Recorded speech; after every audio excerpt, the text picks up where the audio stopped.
Good afternoon, ladies and gentlemen, and welcome to another episode of MNW Warzone. I'm your host, Warzone General Manager Jerry Aldini, and with me, as always, is Pete McPherson.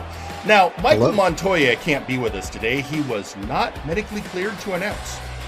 But that's okay, folks, because we have a special guest in the booth tonight. Our co-worker from our sister show, Flashbang. Ladies and gentlemen, Mr. Eric Genericson. Good afternoon. I am doing the marathon this week. This is show number 3 for your boy.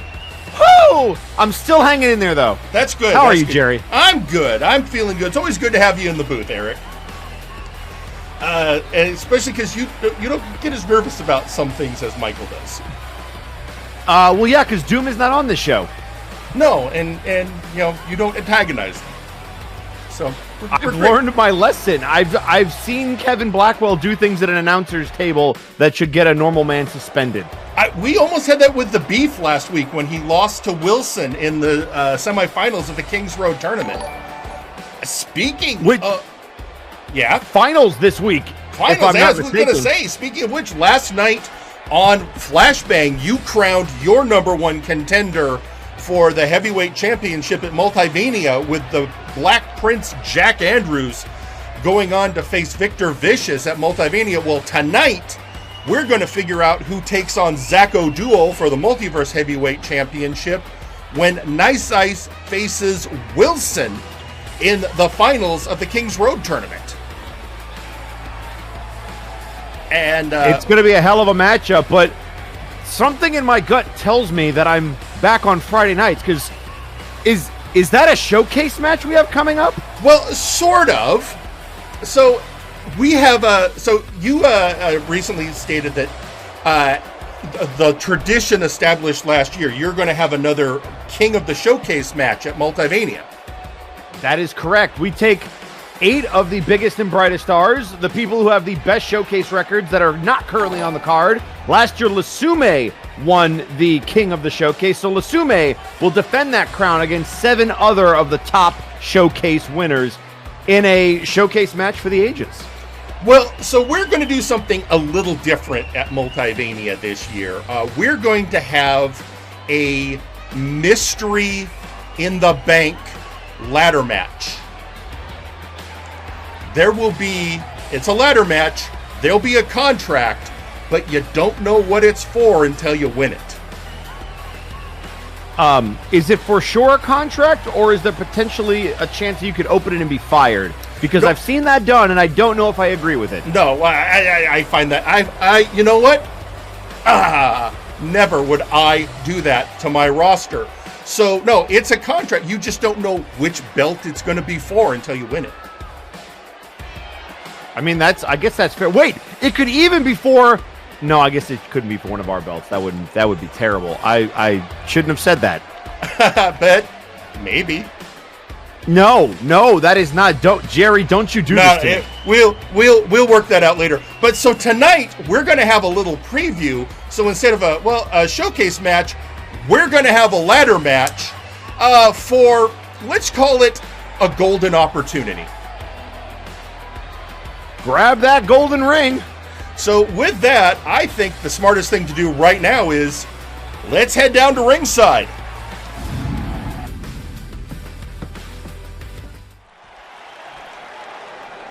Your opening match is an 8-man ladder mystery in the bank briefcase match. Introducing first,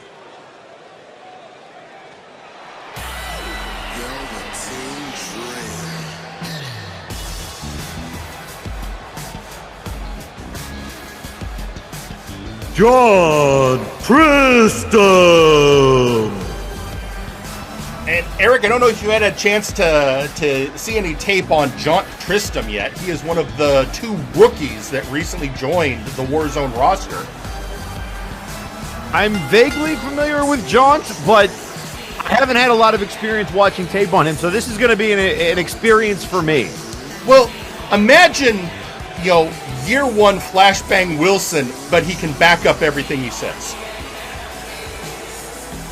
I mean, from what I've seen, Wilson's backing it up now in year 3. Wilson now is a whole different person, but you got Jaunt. He's good looking. He's talented in the ring. He came in on a winning streak, and he runs a cabaret.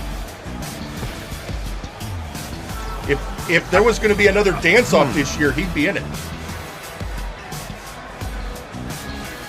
But yeah, very talented man, very suave, very, very popular with both the gang backstage and with the fans. And he is our first entrance in tonight's ladder match. So question, do we have to call the winner of your King's Road match the King? No. They're the number 1 contender. Although, I mean, Nice Ice wouldn't claim it and Wilson wouldn't care. I'm just saying, if we have to call Wilson the King and he's using a Gotch-style pile driver, I just feel like we're hitting the nail on the head too hard. Yeah. Introducing next, they are the Latino B, Buck Bumble. So I haven't been able to do this in a while. Ladies and gentlemen, it's the Latino B! Viva la raza! He fly, he be, he sting. He is Buck Bumble. He is, he's just been having a great time recently. Buck's been on a roll. He won a match that was versus members of the administration and members of the union. He was the balance between, and he came out on top. I have always respected the ability of this man to fly at his size. He is an amazing competitor. And yeah, imagine if he gets his golden opportunity. And here come the Bucks.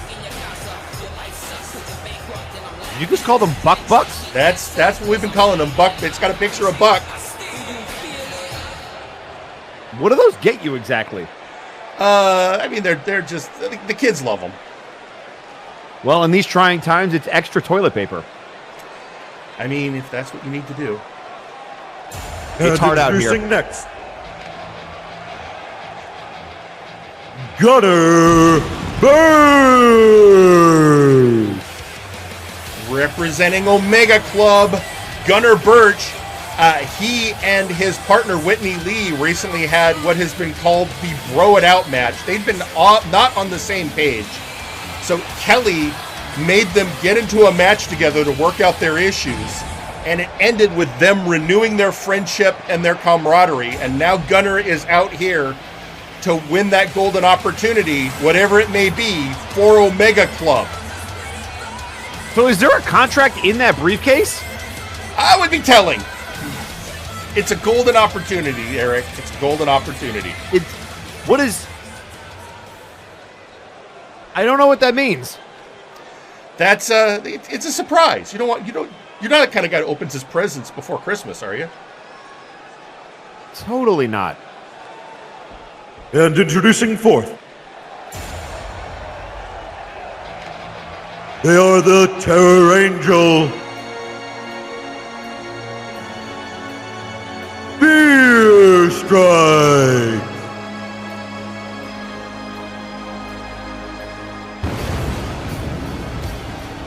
Well, I think you just taking a look at one of your favorites right there. You talk about veterans. You talk about people who have done almost everything there is to do in this company.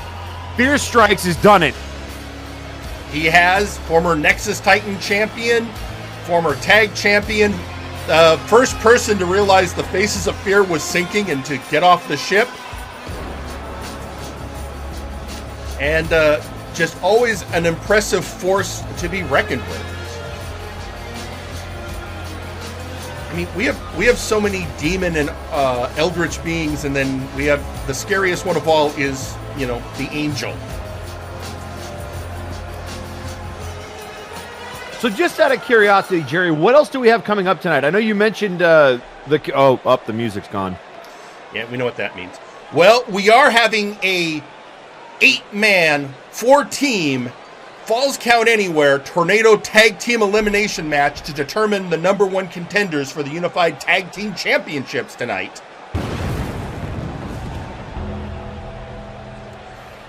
We also have Sergeant Major Payne issued his Boot Camp Open Challenge match. I'll tell you who he's going to face after this announcement for our next entrant.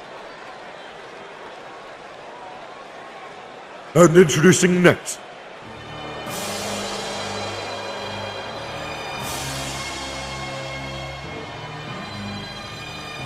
it's Lachen. And here we have Lachen, the best comedian to come out of the East German Super Soldier program.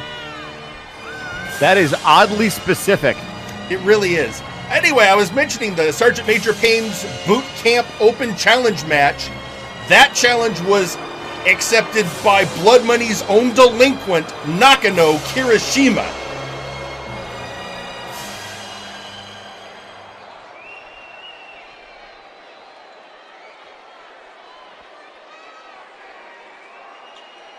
And introducing sixth,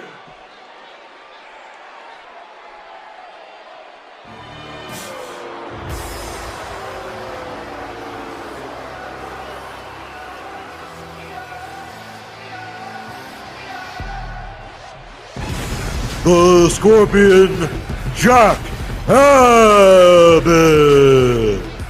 And here's a competitor, Eric, I know you know well. The Scorpion, Jack Abbott of Shoot Nation. A former tag team champion, somebody that we've seen a lot of on Friday Night Flashbang before. The Shoot Nation veteran. And he's bringing that Now the question is, how does that MMA style translate into a ladder match? I think this is Abbott's first ladder match. I'm going to be honest with you, it'll help knock some people out, which will allow you to climb the ladder without any resistance. So I guess in that regard, it's quite useful. That's a good point.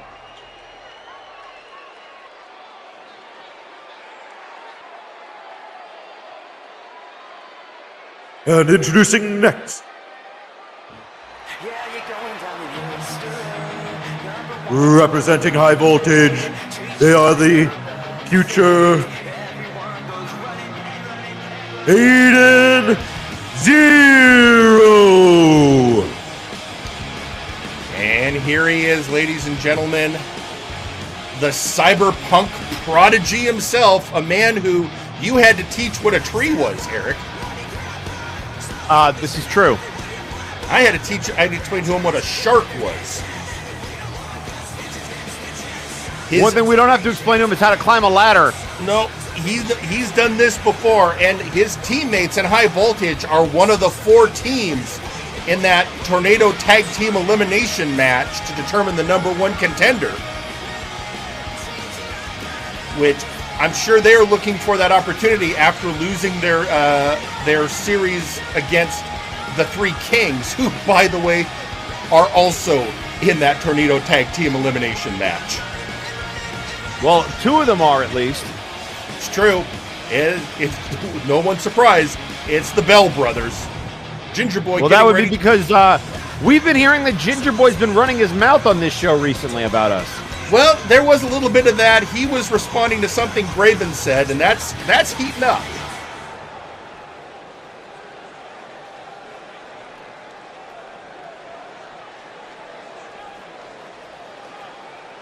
And introducing in the 8th and final spot,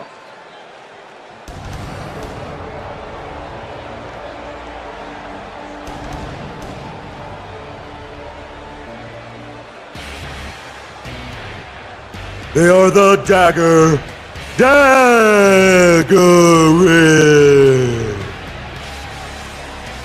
And business just picked up with the appearance of the Dwarven Prince. Ladies and gentlemen, Dagarik looking for that golden opportunity, but also it's Dagarik. He's looking to just beat in some people's heads. We have absolutely no idea what this opportunity is, though. I mean, they could win. They could win an all-you-can-eat lunch from the Golden Corral, for all we know. It could be a all-expense-paid weekend in Aruba.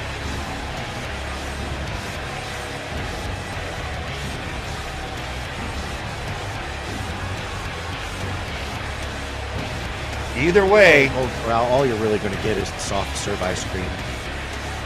Hey, that is true. As long as I can have extra sprinkles, I'm okay with that.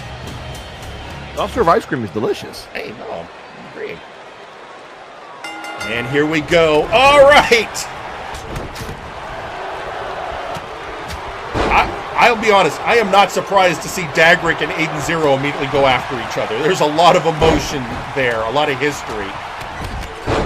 I mean, between those two and Fearstrykes, they've been here for almost as long as MNW has been a thing. That is a fact. And we have Lachen going after Jaunt Tristam, the rookie. And Fearstrykes going after Buck Bumble.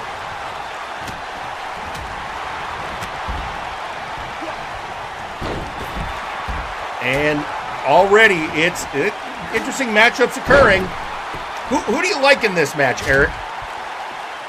Boy, I'm always really bad at picking these, especially because normally I get to pick two, so I'm normally half right. Oh! There are bodies everywhere right now. I'm going to go out on a limb. I'm going to say the Latino B, just because, you know, I'm biased. Yeah, well, I mean, it's climbing a ladder, and he fly, he sting, he be. He be climbing that ladder is what he be. I would not. Right now he be getting his butt kicked by Fearstrykes. Look out for the steep steps. I was gonna say I wouldn't count out Fearstrykes. Like you said, he's done just about everything there is to do here. Except be a world champion, which who knows? Maybe that's what that briefcase is. I mean, it could be something. Although right now, Money in the Bank, Mega Money in the Bank, held by Samjax. Although we learned last week from Mega Blitz X, someone has put an 8-figure bounty on that briefcase. Good. So, and we don't know who. Well, just if anybody could get that off of Samjax's hands, it'd be great. We wouldn't have to worry about him on Flashbang. He's already tried to cash in on us once. We'd rather he not do it again. Yeah, I mean, that's a fair point. So we'll have to see how that plays out. Okay, finally we got a ladder in the ring, courtesy of Gunner. And now Jaunt trying to figure out what he wants to do, but he needs to look out for the veteran. Here comes Fearstrykes with a clubbing blow to the back of his head. But then there comes the Scorpion. You were talking about how his MMA skills are going to benefit in this. I mean, again, he can take people out, and then if there's nobody to stop you, climbing a ladder is the easy part. I mean, oh, what a right hand of Lachen by Gunner Birch. And Gunner is determined to set that, well, or beat Lachen with it. And hit him right in the shoulder. And now what are we talking about? There was nobody to stop him, but Lachen trying to get back to his feet. Gunner's got to climb. He's got his hands on the case. He can go. But here comes the Latino B. Look at the big man trying to push it over. And the electric chair drop there from Jaunt. And now, everyone trying to clear house. The elbow drop. Oh no, Jack. No, Jack. Oh no. That's always a dangerous ladder position. A ladder bridge is a dangerous thing to set up. And again, for those of you joining us late, Michael Montoya, he was not medically cleared to be in the broadcast booth tonight.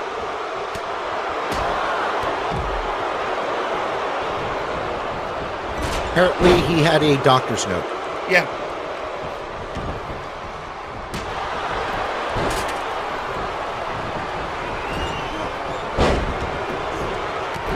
All right. Oh no. Fuck, oh no. But his first in some trouble. It might be time to be fallen to there.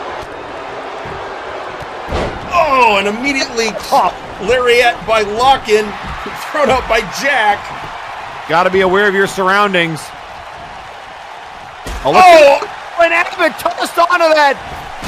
Oh my God! By the dagger. And now that's it, he's dead. That's what Abbott learned the hard way. You set it up, you go through it. It's why you never do that. You just it never ends well. Jaunt trying to get Aiden Xero out of the ring. Or, you know, neck breaker onto the mat. That works too. And now Abbott catching these shoulders into the sternum of Dagarik. Down goes Jaunt, compliments of Aiden Xero. There are just bodies and ladders everywhere. Oh, Lachen meets stairs.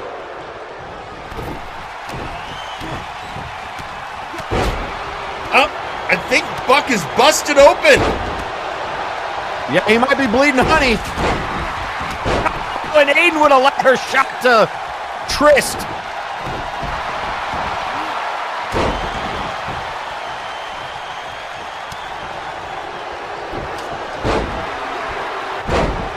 And it's just everyone, chaos in the ring. People strewn. Oh, look out! Look out! Watch out, John! Oh! Buck right to the wings. And now Buck trying to rip it away, and now Lachen about to taste some steel. No, jockeying for position. Now Buck has the ladder. And now Lachen rips it away. And down goes Buck. And now Lachen, with nobody in his way, climbing to the top of a golden opportunity, just seconds away within his reach. Here comes Buck. Here comes everybody. What is going to stop him? Buck, turn around, push. Push Buck. Somebody's got, oh, there it goes, finally. Buck able to shove it over.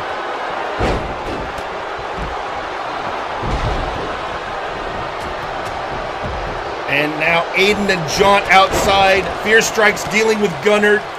Abbott trying to set up the ladder, but getting, oh! Power bombed by the dagger.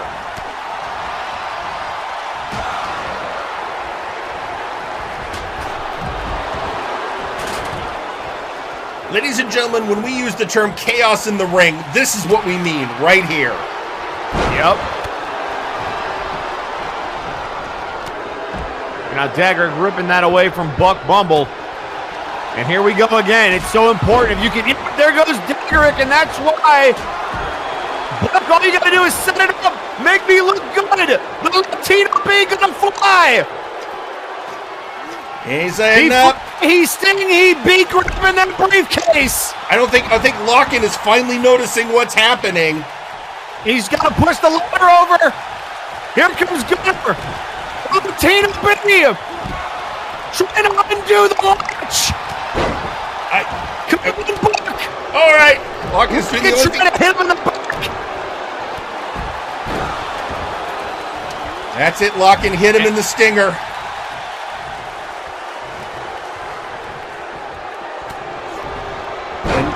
I think Buck realizing he needs to clean house a little more before he tries again. Yeah, but he was sent to the outside. And now it's Fearstrykes and Lachen in the ring. Sent up over the top rope is the German comedian. And look at these forearm shots. And the cracker. Dagarik trying to make a run for that briefcase. Fearstrykes tossing Abbott out. And now trying to push it over. Fearstrykes keep going at Dagarik. And your winner, Dagarik.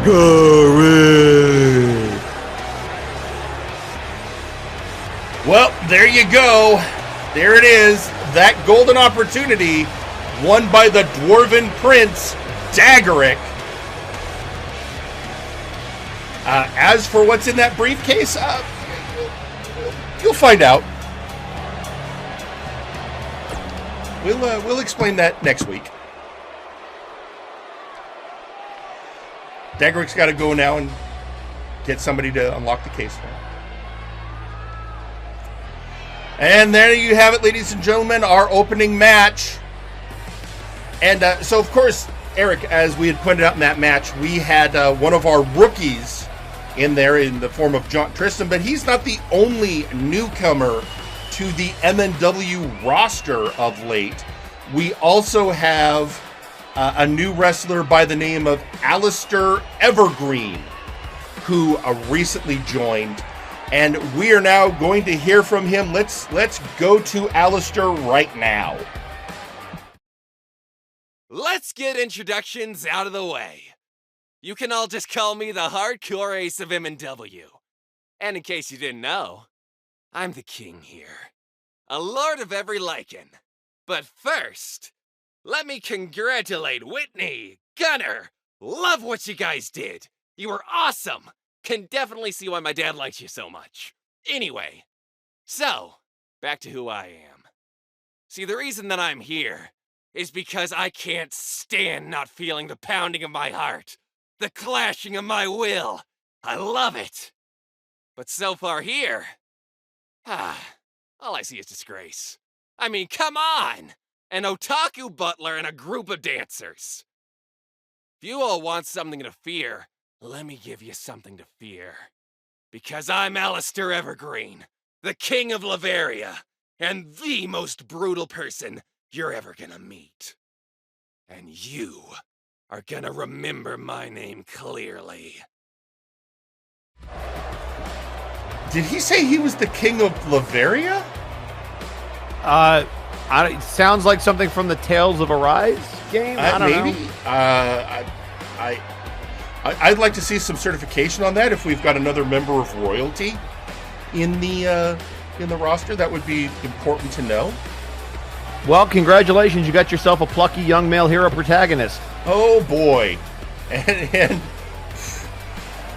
the people he was calling out. Speaking, although, of the upper crust, ladies and gentlemen, we're now going to hear from one of the oldest veterans and essentially a member of our own aristocracy. Let's head down to ringside to hear right now from the one, the only, Sir Unklydunk.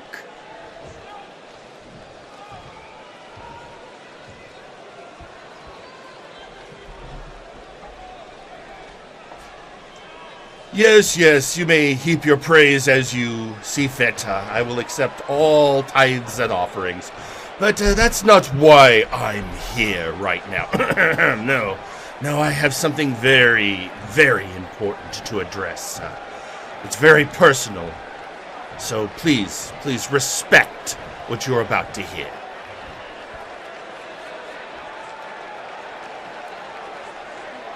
Now, I know that not everyone has agreed with the path I took ever since the Republic fell, even though I did what I had to do to rebuild.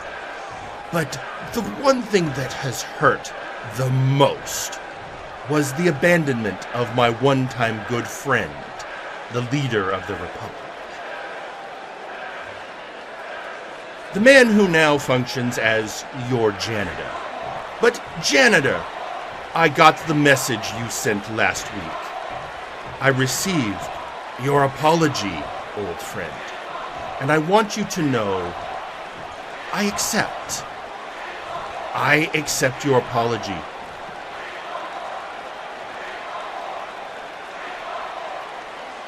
You understand what I've been through.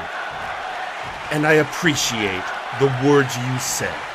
So let's clear the air between us once and for all.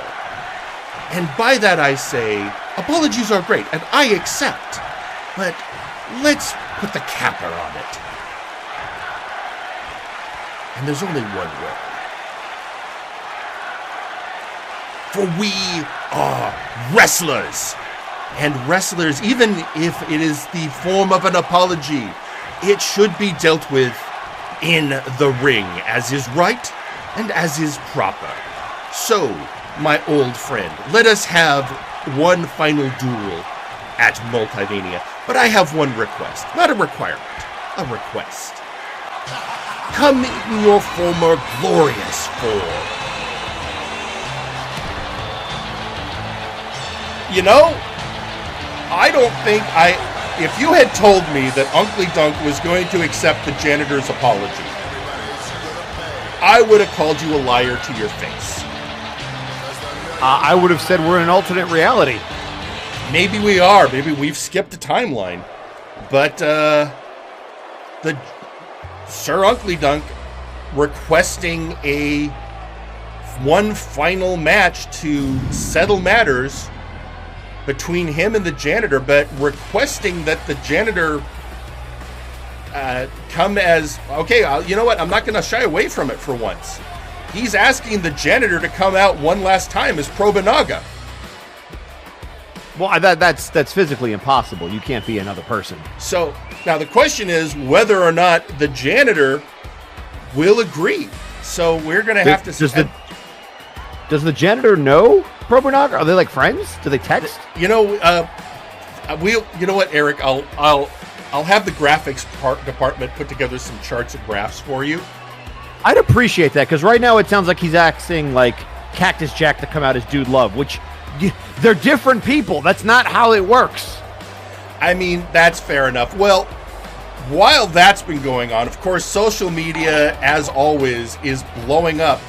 And one person we're hearing from, well, from your side of the house, Eric, it's the Sandman stating a Lycan King, a King of Laveria, and the King of taking a fucking chill pill, dude. Jesus. Okay, I mean, that's fair. I mean, that's very Sandman. And we have McMorgan tweeting out, this kid's already spitting some fire. I like it. So, Alistair Evergreen impressing various folks. And we're already getting a tweet from the janitor. I accept Sir Unklydunk, one final match on the grandest stage in MNW. Well, now there you go. The only thing that is unclear, I mean, he accepts the match, which, again, a gentleman's duel as part of Unklydunk accepting the apology that the janitor issued last week. So I guess the only question outstanding is who's going to enter that ring? Is it going to be the janitor? Or is it going to be Probanaga? So my money's on the janitor. I mean, it seems like Unkley and the janitor have a lot of history together, so they would want to settle that particular dispute in the ring, unless I'm missing something. Yeah, we'll get you the charts and graphs. So, yeah, that'd be great. As we said earlier in the show, Sergeant Major Payne, as part of his breaking away from Defunct, by the way, we are, the last we heard, Defunct is currently in a coma. What? He had a match with Dr. Grimm last week that he lost when Dr. Grimm shoved that claw down his gullet. And Defunct hasn't been able to recover. He is currently at a hospital. They felt a local medical facility was not sufficient, that he needed to go to a full-on hospital. And that's how you know it's serious. Yeah, and I mean, even though there is the ban on coming to a Warzone, the doctors are consulting Dr. Caliban on the matter. But we have not heard from Defunct. Well, the point being, Sergeant Major Payne had already broken away from Cloud9 and issued a boot camp open challenge to, as he put it, rebuild himself back up into the man he is truly meant to be. And somebody did immediately step forward to accept that, and that was the delinquent of blood money, Nakano Kirishima. Let's hear now from Nakano ahead of that match. So, here we are. An open challenge. Military style versus street style. One style being beaten into him by the military, the other style being beaten to him through hundreds of street fights. And in that respect, Major Payne, bring your best moves out. Because the only thing I like more than watching wrestling is being in that ring with someone who's at their strongest. I'm shaking with excitement. And with that, there is no time like the present. Let's head down to ringside.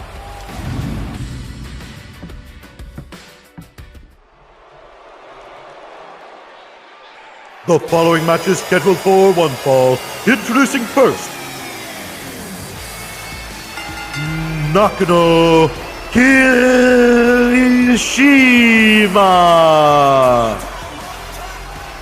And here he is, the delinquent Nakano Kirishima.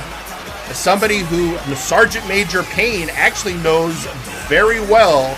They've been in many matches together, sometimes actually as partners, sometimes as adversaries. Both members of the group known collectively as the Bad Batch.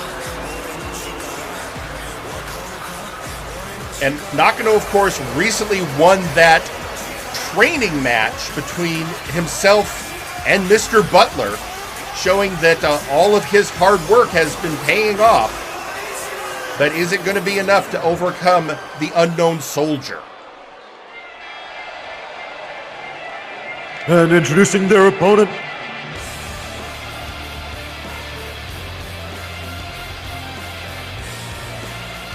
Sergeant Major Payne. And speaking of the unknown, so now Eric, you've watched many matches with this man. What are your thoughts with these two facing off? I think this is going to be an absolute brawl.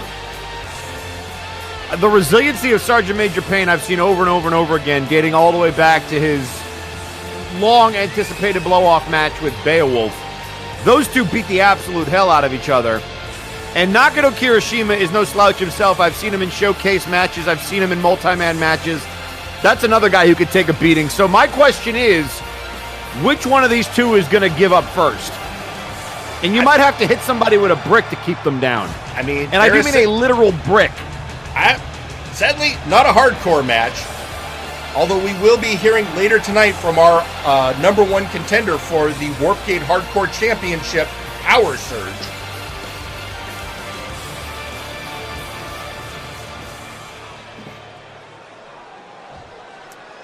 There we go. So Payne, of course, saying he needs to get away from the bullshit of the Great Bull. What is the Great Bull? The Great Bull was the figurehead for Defunct's Cloud9 movement. Oh, so it's like a spiritual thing. So it's like a cult? It was a cult, but then it found out that when he was referring to the Great Bull, he was actually referring to a former wrestler from the MNW roster. Oh, yeah, no, ours actually thinks that they're a prophet of a god. I mean, that's fair, but I think there's an actual established religion there. Maybe? I mean, we did have him... Can we what? I was just going to say, can you worship like a antivirus software? You know, possibly. I mean, why not? I mean, hey, whatever floats your boat, I guess. Meanwhile, Nakano, was going for a punch and instead countered and kicked by Sarge.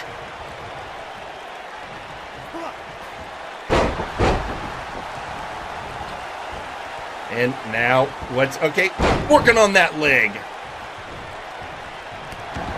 Shades of Enigma. Oh, going for a pin. Yeah, that's not going to cut it. No. Now, Mr. Enigma. Just trying to wear him out. Well known for going for leg submission, and we'll see him. He is one of those wrestlers in the Tornado Tag Team Elimination match, representing Jif Inc. You probably missed that Mystery Inc. and Jif combined forces and are now a single faction.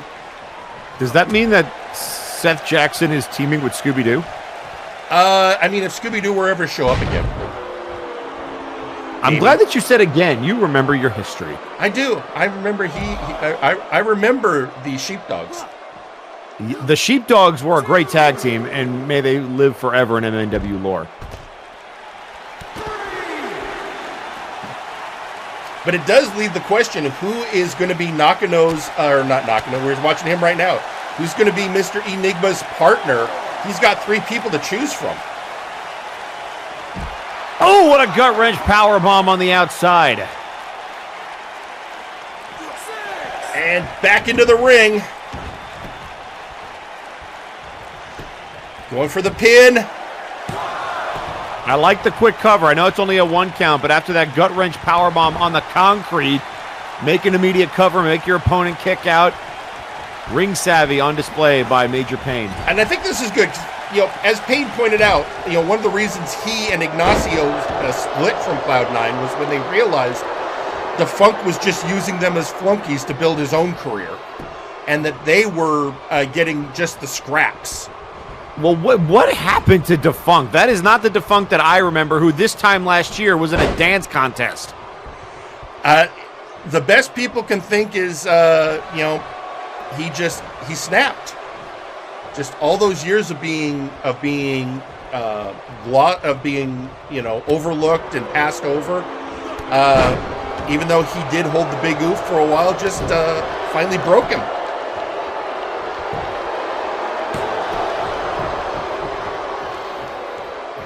It's either that or he had actual divine inspiration, although I don't know how, since he was worshiping the Great Bull.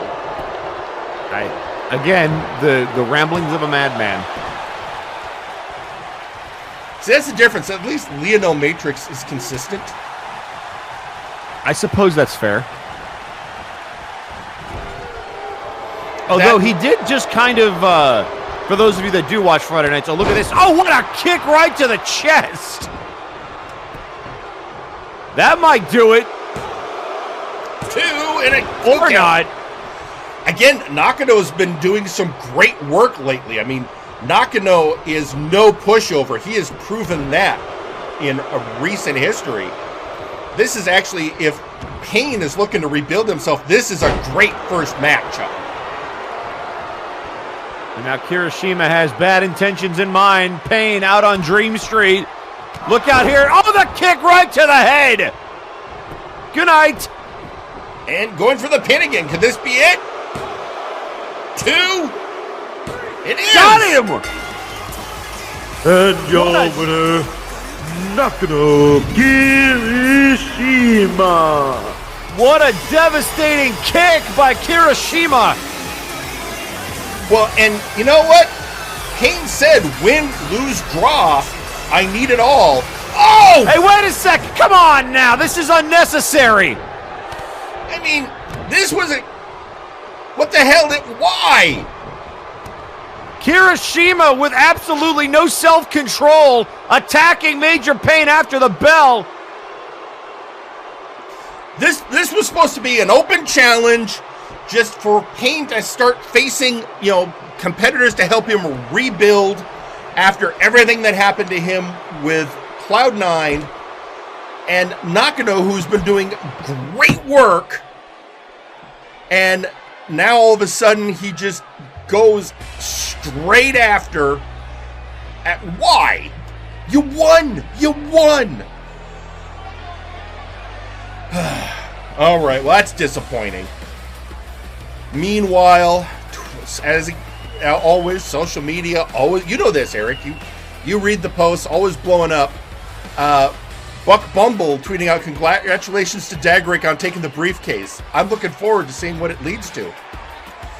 You and a lot of people there, Buck. Wait till we reveal what that golden opportunity is. Meanwhile, Nicest Ice. I know we didn't get along as of late, Funk. I didn't want things to end this way. I hope you pull through and see some sense. Nice Ice is one of the people that tried to beat some sense into Funk. It didn't actually take. Who put him in a coma though? It was Grimm's poison, but yeah, like, how many beatings did he take before that? A fair amount, to be honest. But DJ Milsner, Nice Ice, the Chocolate Zombie Graven tweeting out, "I miss Sheepy." Yeah, same. Yeah. Beep beep. And then, interestingly, just after that match, a tweet from Mr. Butler tweeting out, "Kid, what the hell?" This is actually kind of interesting because Mr. Butler last week issued an open challenge to the administration. You know a little bit, Eric, I know, from what's going on with members of the roster taking on administrative roles in the roster. And a lot of people haven't been happy, especially with registered Anon, who we actually haven't seen in a couple of weeks. There's just, there was a sign on the door to the office of HR that just said at the beach. Actually, I went in there today to check in, and there's just an intern in there now. And there's a brass tube just sort of sitting there, and he's just saying put any HR requests in the brass tube. So, well, anyway, is he ever going to come back from the beach? Well, the point being that the administration, it's been answered, and Mr. Butler will get to face members of the administration later today. Oh, good. So we'll get to that soon. Meanwhile, we have Carcharodon tweeting out, "Can't catch a break, can you, Sarge? Perhaps you should consider visiting me at the site of rebirth. Either way, you should reevaluate how useful that flimsy humanity of yours really is." I mean, to be fair, he can breathe on land for long periods of time. So, come at me, bro. I mean, he I don't know why I just did that. Why would I do that? He will eat me. Especially because he's so. I didn't think that through. I really didn't. I was gonna say, that's well. Here's the thing. I guess commit to filling in for Canada for Montoya. Yeah, that was a Montoya moment. Yeah. You really selling. Hashtag Montoya moment. I'm making it a thing. There you go. And Payne responding to Carcharodon, "Why do you think I got those books?" Okay, so those I don't even want to know. You know what? In the meantime, we have there is, as we've said, there's a lot of craziness going on over here recently, but there's a lot of craziness going on everywhere. But one of the crazy things that's happening at Multivania, we are going to finally have the showdown between the VI Pharaoh, Ozir Turan, and Maximilian Thunder Thighs. And apparently the two of them had a recent encounter, shall we say, and there were microphones present. So let's go hear what happened in that particular meeting. Okay, no more games. Where are you? Look at all this. The whining, the call-outs, taking my name and my faction's name to the public, demanding a match, and how you're taking down VIP. All to get my attention. Will you have it now, Max? What? No comeback? No heroic call-out? No rousing speech to get those irritating urchins you call your fans to believe in you? Or did you just remember another one of your idiotic business ventures and you need me to bail you out again? Normally I would be disappointed. But in the time we've spent together, I've learned that's all that you are. A disappointment. I granted you the opportunity to be a workhorse for VIP, but all you've done is drag our name through the mud. Though that's only a minor setback. I will remove you from the picture and then continue on to collect what is rightfully mine. Your time is up. Your time is up, Ozir. My time is now. What? Your time is up. My time is now. You can't see me. My time is now! See, you tried to break me. You have spent this entire year making sure that I am nothing more than a stepping stone for you. Even when you were so close, you still failed. So I'll say it again, and again, and again, and again! Your time is up.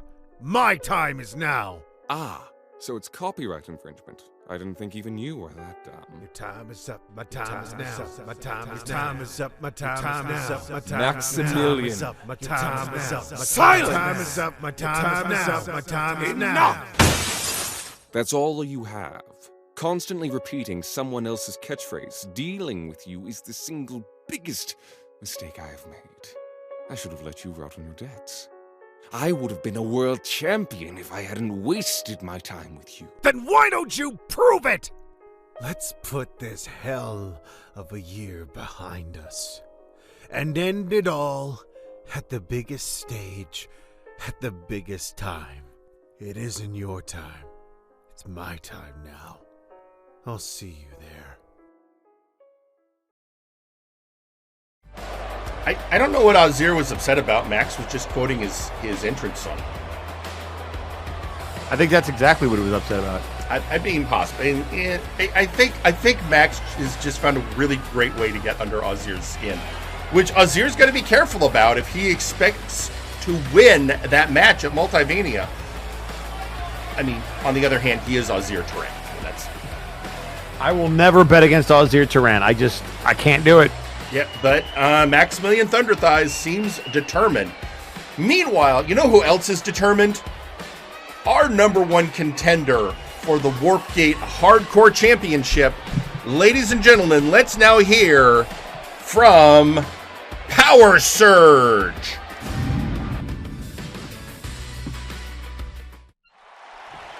There he is, Power Surge, getting ready for his biggest match of his career. All right, everyone, here we are. I am finally doing something that doesn't have anything to do with anyone who trained me or mentored me or any more of that bullshit. It is time for Power Surge to stand on his own and claim his first title. Can I hear you shout out, power up? All right, we'll work on the catchphrase, whatever. The point is that I am going to face Suplex Sam at Multivania, and I am going to be your next Warpgate Hardcore Championship. And no, folks, I am not going to limit myself like Sam, who's refusing to use weapons. I am going to use everything, and I mean everything at my disposal. I am going to take everything I have learned in this business, and I am going to put it all online 110%, and I am going to come out victorious and finally earn my spot on the roster and start the legacy of Power Surge. Can I hear it from you, folks? Uh-oh. I think someone heard him. He might be pissed off. Maybe. Don't protest. Power Surge has been on the Power Surge Tour of America, out there to meet all his fans and give them a chance to meet their heroes. It was like I think it was, what, $50 ticket to meet him. And that's why we actually had to hold a special match to determine who would be Sam's #1 contender, because he wasn't around. Great. Let's hear what he has to say. Yo. This is hilarious. I love it. You know, normally the rule is that the Warpgate Hardcore Champion gets to choose his opponent. And I find it really cheeky that the Brass and Aldini, they decided to pull a fast one just because Sam was out there doing a meet and greet with his fans. Yeah, it's weird. It's like you weren't around. Like, you didn't really care that you were a champ. You're just out there shilling and, let's face it, ripping off your fans with overpriced tickets so they could get, an autograph photo while you flex behind them. Yeah, no, that's all bullshit. While we're here in the ring wrestling like we're supposed to. You remember wrestling, right, Sam? That's cute, kid. Now, let's be honest. I would have not picked you as my opponent. There are a lot better wrestlers for hardcore wrestling than you. I don't know. Maybe I could have picked Buck Bumble. Seems kind of cool. Or Beowulf. Maybe Hyrule. I'd love to wrestle him again, but I got you. But that's fine, because we can do this. Oh, you better believe we're going to do this. We're going to do this, but I'm not going to do it with my hands tied behind my back. In fact, I'm making a call right now, Sam. I'm going to go so hard at you that you're going to have to grab a weapon. You're going to have to go under the ring and get a sledgehammer to put me down, breaking your little self-imposed streak. Nah, isn't that cute? You think you're going to be able to bring it to Suplex Sam? That's adorable, kid. No, I will not need a weapon. I have never needed a weapon. I didn't need a weapon for Dagarik. I didn't need a weapon for McMorgan. I didn't need a weapon for anyone I had to go through to earn my chance to get my belt. And I won't need one for you. Oh, that's cute. You know, I think that's what Bart thought, that he could take me on. And I beat both Bart and Glycerius in a three-way match to get here. And that is after everything else I went through. So you are just another roadblock for me to overcome to secure the legacy of Power Surge. Kid, you're talking about you still are wearing your little boy britches. You haven't gotten your big boy pants. So let's not here talk about legacy until, you develop some hair on your chest. I mean, let's face it, the reason you wear that covering, you can't even grow a decent beard. I mean, look at this beautiful thing I have shaped on my face. You couldn't do this in a million years. Look, I don't need to look like some idiot who's trying to act cool when he is, let's be honest, probably heading a little close to over the hill. So, whatever. I am going to get into that ring at Multivania, and I am going to exit the Warpgate Hardcore Championship, and then I will never have to hear the names Bart Ender or Trashman Jones again. The fact you brought them up now means they still live heavy in your head. You don't hear me bringing up any of the past losers I was associated with, but that's because I'm on a winning team. I am part of VIP, baby. I'm part of the best faction in MNW, and I am keeping the gold right here where it belongs. Peace out. Okay, well, I'm going to be honest. I expected Sam was going to be angrier about the fact that we chose an opponent for him, but he almost seems dismissive of Power Surge, which is a mistake. I think dismissive of any opponent is a mistake. Any given match. Any given Sunday, as they like to say in football. And all it takes is that one moment, and we would have a new Warpgate Hardcore champion. So I agree with you that Sam being dismissive of Power Surge is a mistake. Meanwhile, tweeting out on social media, we've got Kelly stating that the pub will be going on a hiatus. What? No, Kelly, really? I was gonna take Trixie out there on Tuesday for beer and wings. Okay, I mean, it's your business. You go to a mega pub, right, Eric? I've been there once or twice. Yeah. It's a nice place. It's a good establishment. Mm-hmm. Also tweeting out again is the Sandman. Tweeting, okay, Sam, your ability is great and all, but why are you so goddamn boring? I almost fell asleep watching you walk down the ramp. Get a personality, piss bag. Is he like that behind the stage? I mean, I've never actually...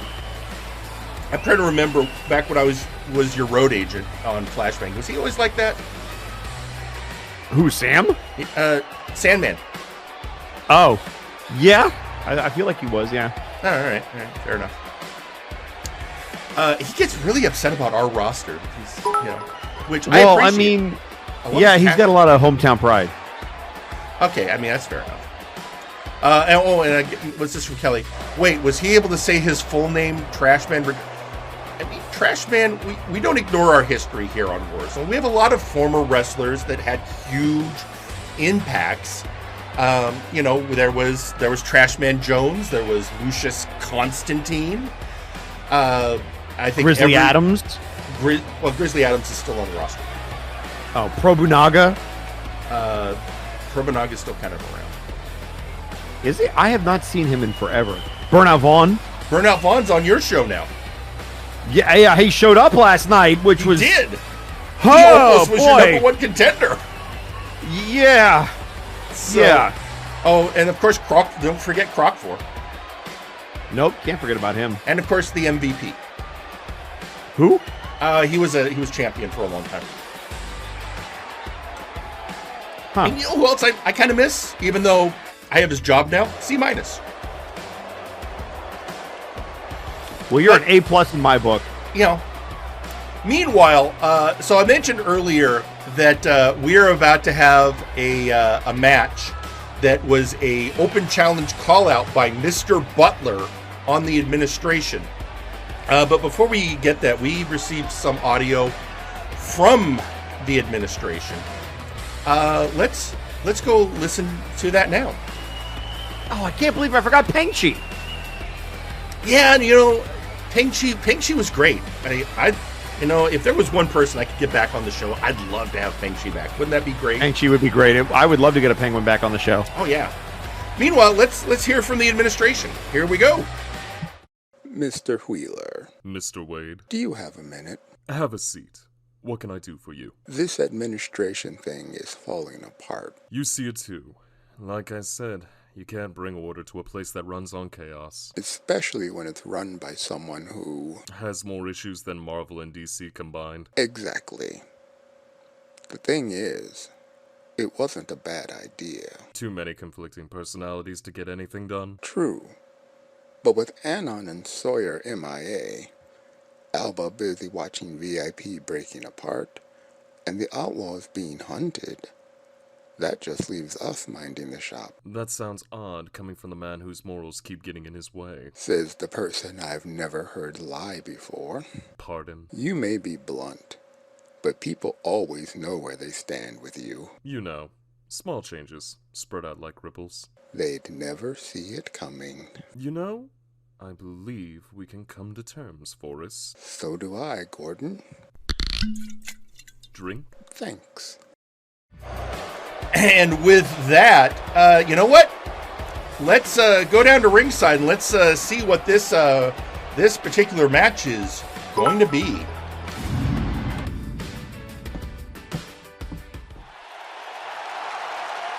The following match is a fatal 4-way Falls Count Anywhere match.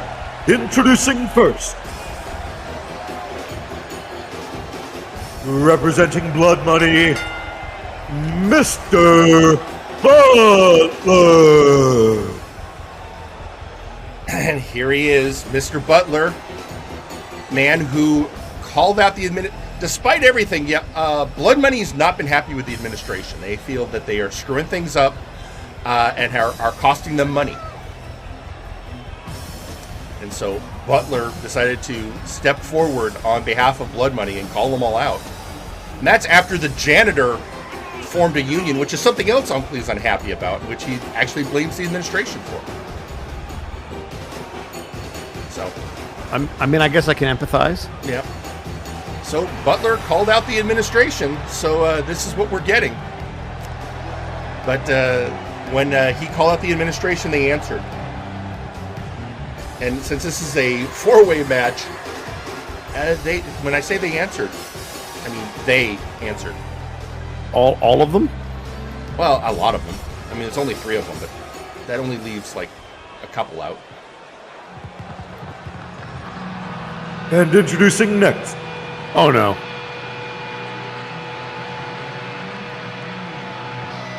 representing the Toxic Wastelanders, Gore-Wheel.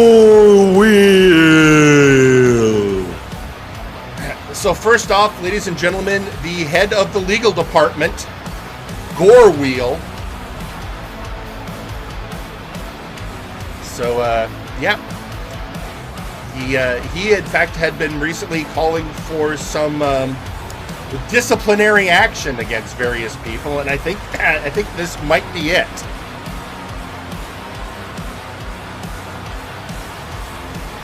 Well, this is certainly off to a bang already. Yeah, I mean, honestly, just a Butler versus Gore-Wheel match is a match I would be really interested in seeing, but... so I guess this is legal? This is legal. Legal is... Yep. Okay. It's one of the various departments of the administration. There's legal, there's finance, there's HR, there's merchandising. Well, as long as finance doesn't show up, because they're like the hard asses. Legal, you can at least work well. And introducing next, Forrest, the Fortress Whale. I spoke too soon.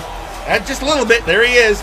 Now, here's an interesting. Forrest has already announced his intentions to depart the administration because he doesn't approve of their tactics. I mean, after what I've seen the brass do on Friday, I can't blame him for not wanting to deal with them on Saturday. Yeah. So, yeah, a lot of people think he is the one that is who Gore-Wheel wants the disciplinary actions against. Which is great, but he's still Forrest the Fortress Wade. He is the definition of a hoss. He is the definition of a hoss and a proud member of the Absolute Units. And introducing next, representing HR, registered Anon. I thought you said he was at the beach.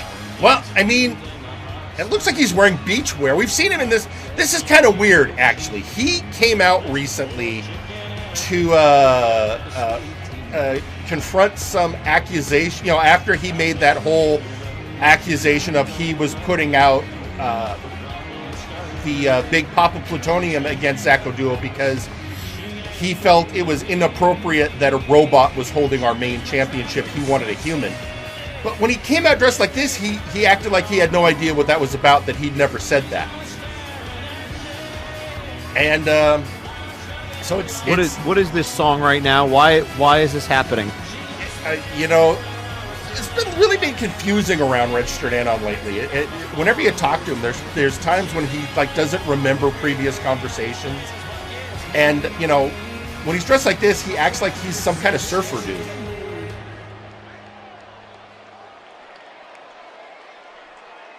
So, people backstage been referring to him at this point as Aloha Anon. Aloha, that's true, yeah.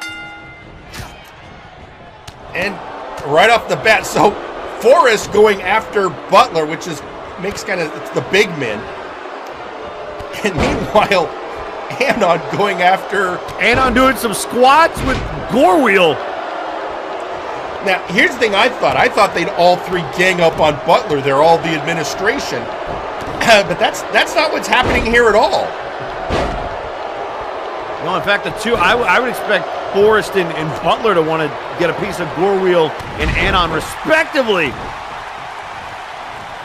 Okay. Well, you know, we did just hear that audio, that meeting between Gore-Wheel and, well, Gordon Wheeler, if we're being very specific, his professional name, and Forrest, so. Excellent, Gordon. And DDT on the outside. Oh.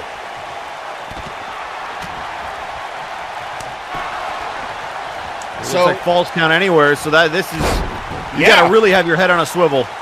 Yeah, our ref is going to be Ref Peter.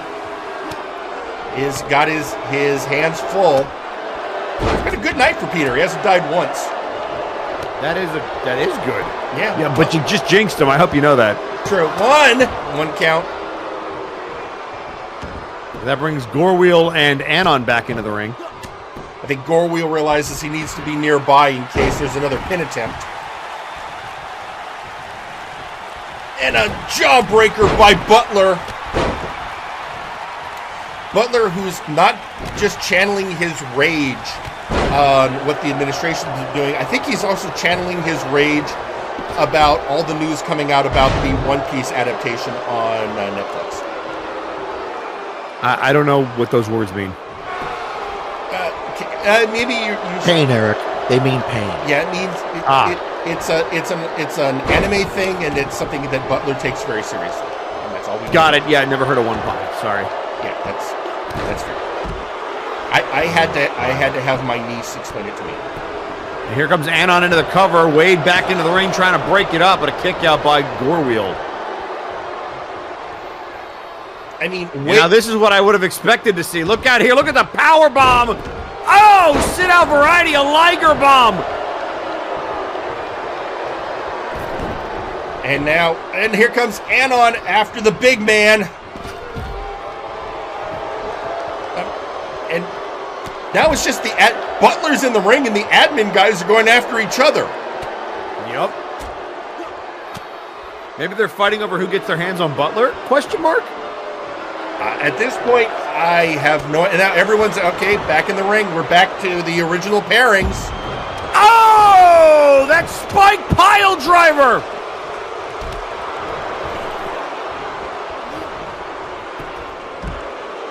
You know, normally I'd ask you who you like in this match, but this is just, it's insanity. I like what I'm seeing is what I like in this match.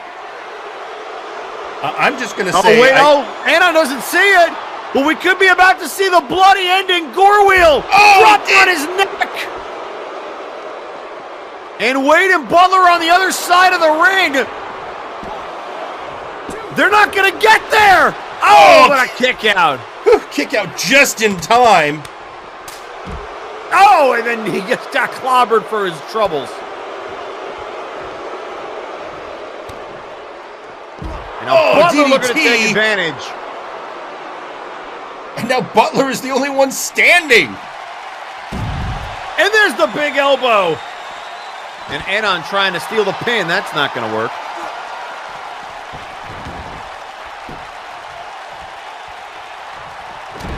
Oh! Right hand. Oh, look out here. Oh! Sit out face buster. And now, what in the world? Butler's going, quick kick out. Here it comes. Down again. And again. Another Liger bomb.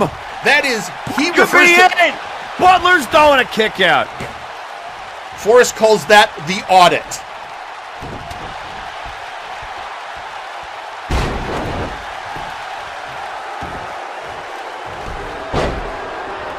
Kick right to the gut by Gore-Wheel onto Butler. And now Anon getting his hands on Wade.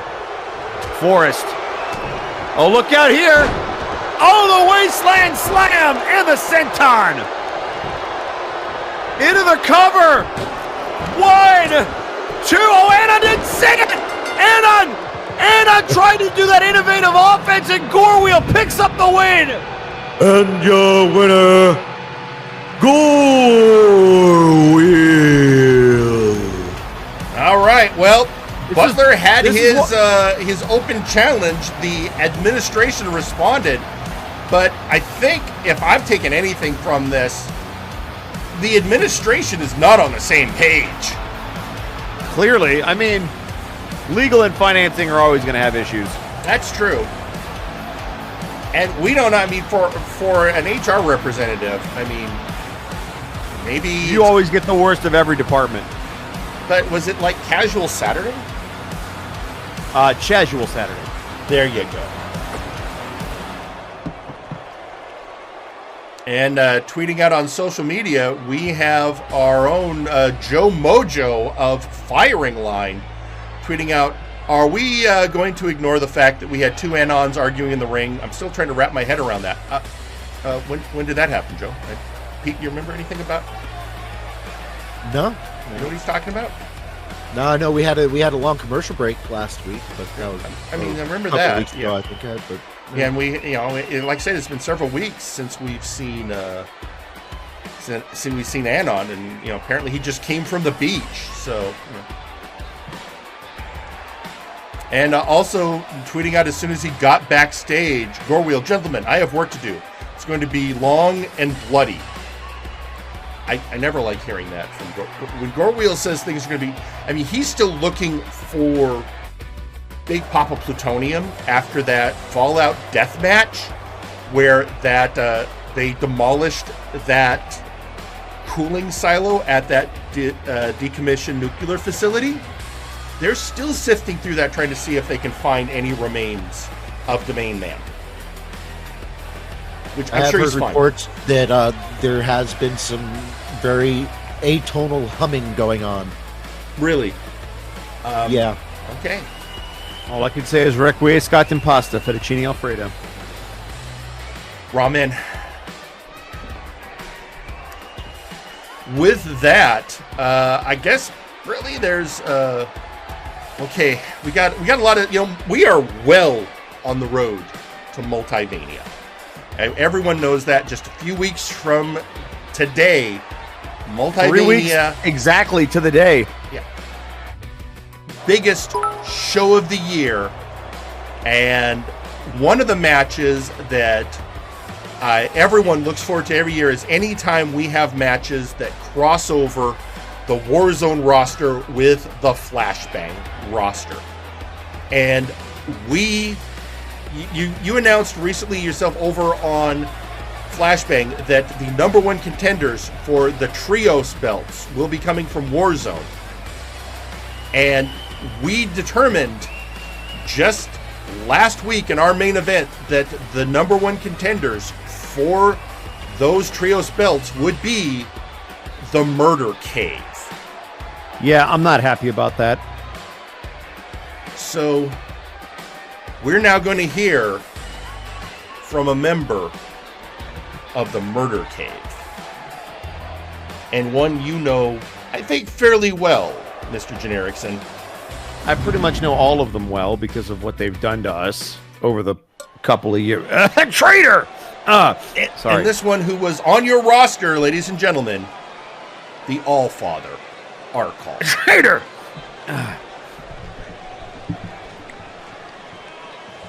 Greetings and salutations, Warzone and Flashbang. Let me take a moment to explain what's going on. The first part should be simple. Of course we were going to win that opportunity. It was a given. We're the Murder Cave. We are, quite simply, the best there is. And part of the reason is very simple. Those belts, those Trios belts, were a Warzone championship that just happened to be won by members of the Flashbang roster, and they've wallowed over there long enough. And it was tolerable while Doom held those belts. Doom are impressive. Doom are powerful. But now, your belts are held by a group of barnyard rejects. A chicken, a bull, and a fox. Don't get me started on the frog. And enough of that. It's time for those belts to come back to a proper team on a proper show. Enough of this B-team work. They haven't even gone through proper gateway matches, most of them. So, those belts, they're coming home to the greatest team in MNW, the Murder Cave, which, let's be honest, whichever show we're on is the greatest show. So, AAA, El Pollo, you say that you have the power of La Familia. You've built a little family of your filthy animals. But that won't be enough to face the Murder Cave.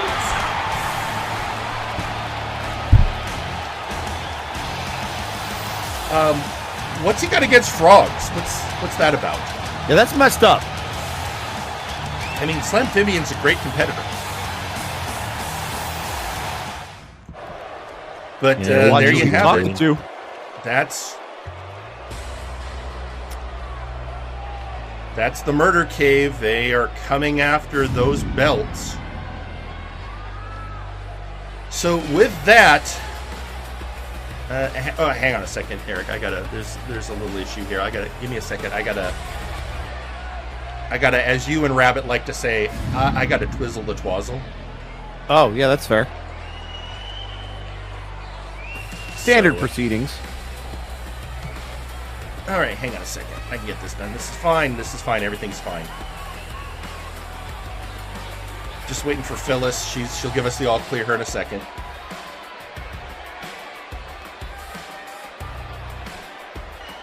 All right, Pete, Eric, let's do it. Are your monitors working? Yep, we're all good. What do we got coming up next? Well, we are getting ready because now that that's done, we have a few really interesting matches coming up. One of which is a match that happened with a... Hang on a second. What, Phil? Yeah, no, Phyllis. Wait, what do you mean? Hang on, I'm getting a message from Phyllis. Yeah, let her know the monitors are working fine. I can see everything. No, what? Well, okay, Phyllis, you know the drill. Get the cameras out there, then get the hell out of the way. Something's going on backstage. Hang on, let's head to our backstage cameras and see if we can see what the hell's going on. Oh, thank goodness we have cameras in the back. Yeah. I mean, we gotta on this show. I swear, you just gotta keep things going on. No, believe me, I get it. Oh my God, it's Louis McDonald attacking McMorgan. Well, that's a thing. This is okay. So Louis McMorgan has been having a bit of a war with Louis' Legion partner Earl King West. Yeah, he's your problem now. Yeah, ever since Earl King West decided to amuse himself by, well, messing with McMorgan. That led to, and apparently this is because the McMorgan clan have a long history of fighting the Fae, which led McMorgan to renewing the family's pledge against the Fae. You notice he's wearing that eye patch? Yeah. He put out his own eye. All right. So you have your own kind of version of the Sandman now. That is intense. Yeah, kind of half Sandman, half Jagger Blackthorn, if you want to be honest. And then half Arcolf, so three halves of the same coin. Yeah. If you know what I'm saying. The problem is Earl King West has a partner, and he's got Louis McDonald watching his back. McMorgan is out there all by himself. Well, and he's going to learn real quick that the numbers game will catch up with you real fast. He's learning it right now. I mean, Louis McDonald, love him, hate him, and let's be honest, most people hate him. He is a veteran of MNW, and quite honestly, the dirtiest player in the game. I mean, a multi-time Nexus Titan champion.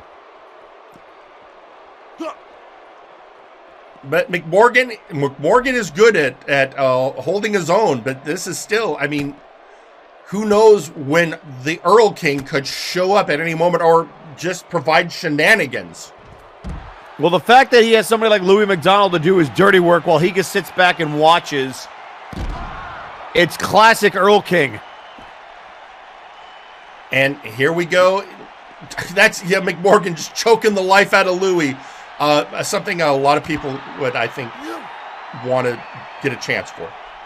I'd just like to point out, didn't Earl King join Legion after Kane was given the boot? That is exactly. They gave Kane the boot to make the room for Earl King West. Oh, look out here, the Highlander on the concrete! Oh, beautiful! Louis may have bitten off more than he can chew. Oh, maybe I spoke too soon. I'd like to point out that when Earl King joined the Empire of Terror, all of a sudden Dark Lord Prinny ended up getting buried alive. That is an excellent And there's point. evolution! Oh! This is brutal. One of these days, I got to get a decent security team. Apparently, the security team is in back putting on body armor before they get involved. Good grief. Yeah.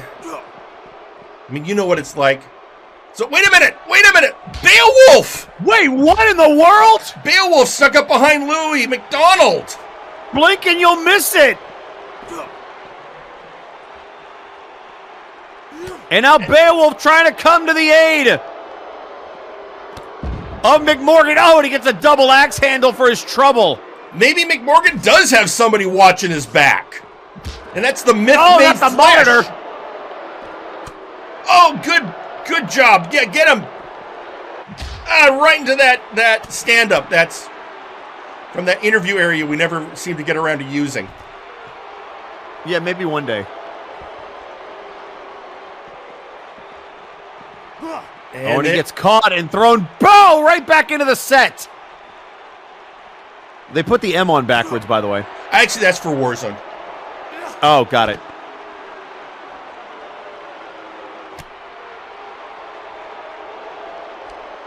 And, okay, that's it. Work over that. Yeah, weaken that trapezius. That's a good job there, Beowulf. Oh, it's Magna Claw. This entire set has been destroyed. And, into the wall! Oh no, I think Beowulf's setting up for something. What the hell? What the hell is happening? Okay, Phyllis said she had to... Oh, God. So that's Depth Charge and Samjax. Remember that Mega Blitz said there was a bounty on the briefcase? What is happening back here? I think... into the monitor! I think Depth Charge is taking advantage of the distraction of... Oh! Table! I think Depth Charge... Oh, spitting that brine on his hand! I think Depth Charge is going after that bounty on the briefcase! Aldini, what kind of show do you have? I don't know anymore, Eric! This is pandemonium! The security team is now informed fighting for his life. They're getting more body armor because they have to deal with all of this. I do not envy your show.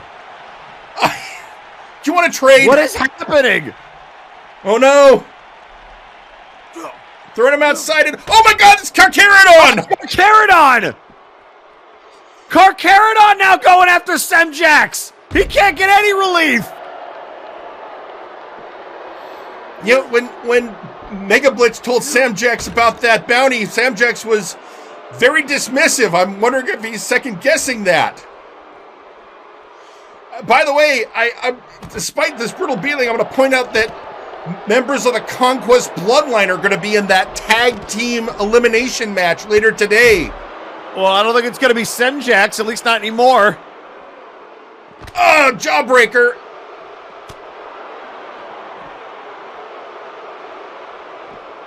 Looks like some people have been trying to... security on Warzone? The reports I'm getting is they're still putting on... They're getting out of the body armor they were putting on and are putting on heavier body armor now. That sounds like an excuse, Jerry. It does. I'm not disagreeing. Oh, look out here. Oh! Texas a takeover there to Samjax. So my understanding is security has broken up Beowulf and Louis McDonald. Or Beowulf and... Yeah, they were fighting there. They also rebuilt the... What the hell? It's the Doctor of Albinomics! He was waiting in the locker room. Around. And now into the locker room. Never in all of my years of broadcasting have I seen anything like this. Oh, that's a trash can! And this is after being beat up by Depth Charge and Carcharodon.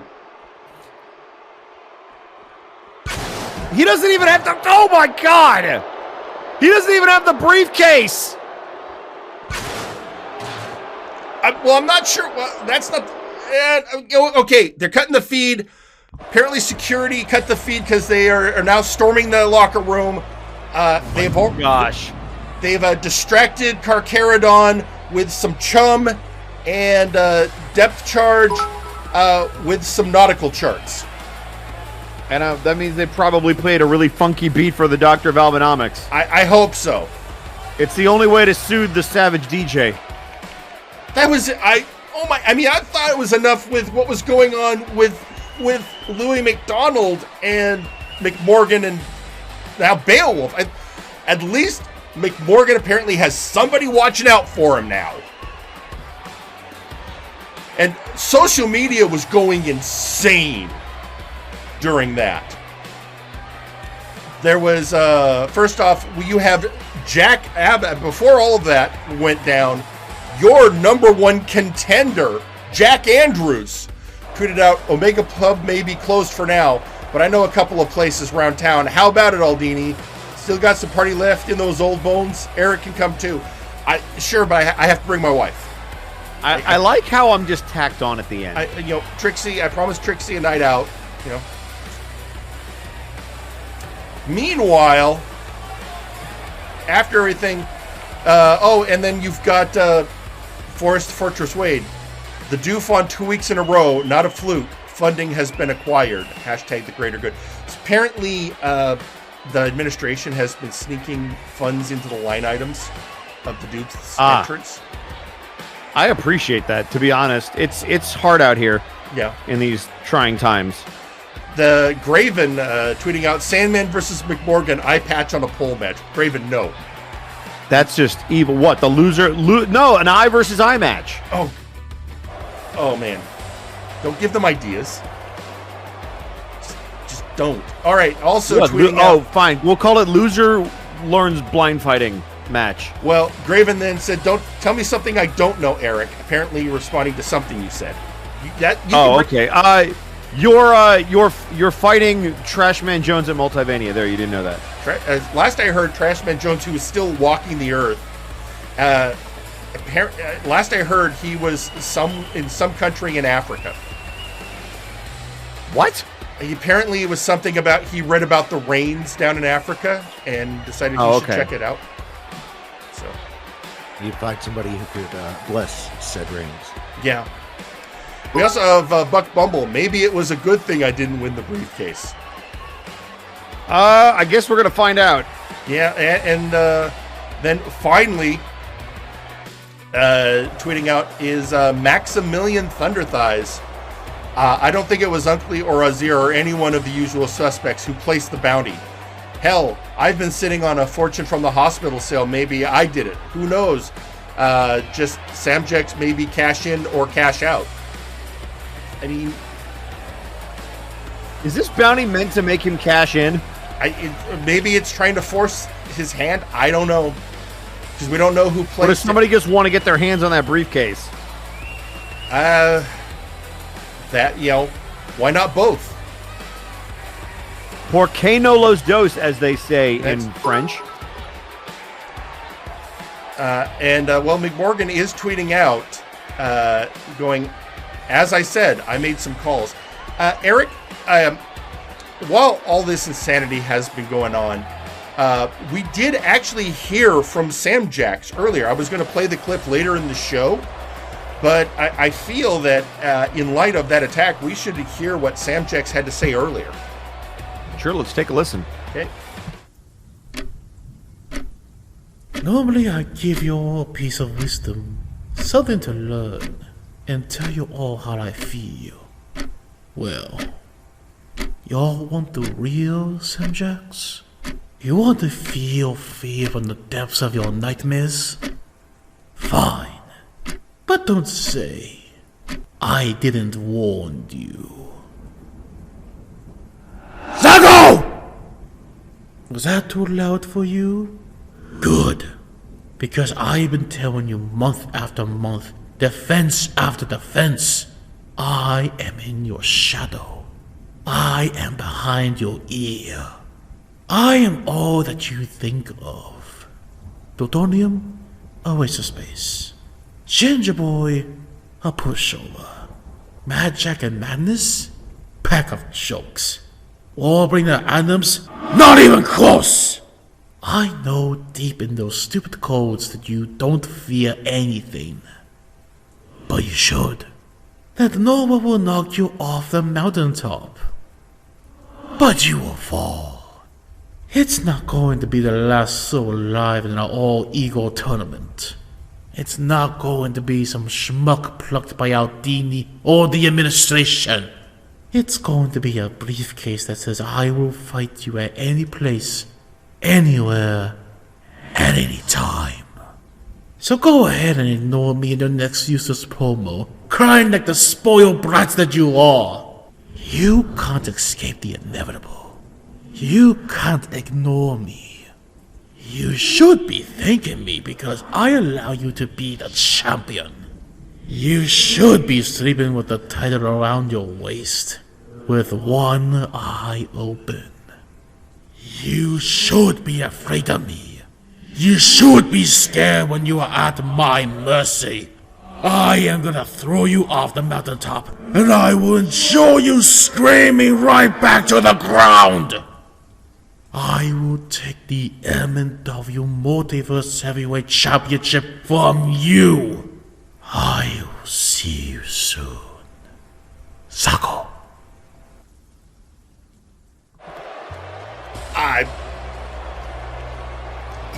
a lot. Has he gotten scarier? I feel like he's gotten scarier. Yeah, no, yeah. And I'm almost afraid what he's going to say now that everything that just happened, happened. You know what? Let's we got a match coming up. Let's get to that. There was a call out last week. There was a match that when Defunct was put out of commission by Dr. Grimm. The Storyteller had actually come out to ringside. And due to some bad blood between him and a certain hopeful luchador, there was a call-out challenge. So, you know what? Let's just go to ringside. I'm still kind of shooken up by everything we saw. Let's just head down and we'll figure it all out.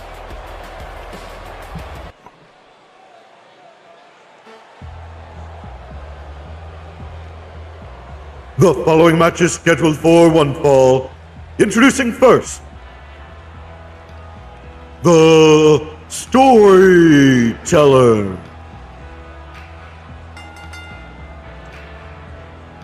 And here he comes. Well, I said there wasn't a lot of creep on your show, and I was wrong. In last week he came out without the blindfold. Which is we sure he's wearing it this time? It's kind of hard to tell at the moment. That the darkness and the fog and the only good thing is at least his lantern isn't some dude's head. Why did you have to say that? I just certain things stick with you. Oh no, it's there. It is. Yep. Mm-hmm.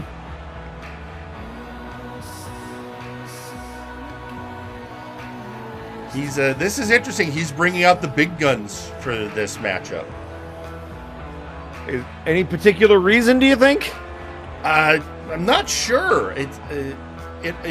He's been talking about the next chapter at Multivania a bit, which, whatever that means. So, yeah, but then the man he's about to face, the man who challenged the Storyteller. And introducing their opponent,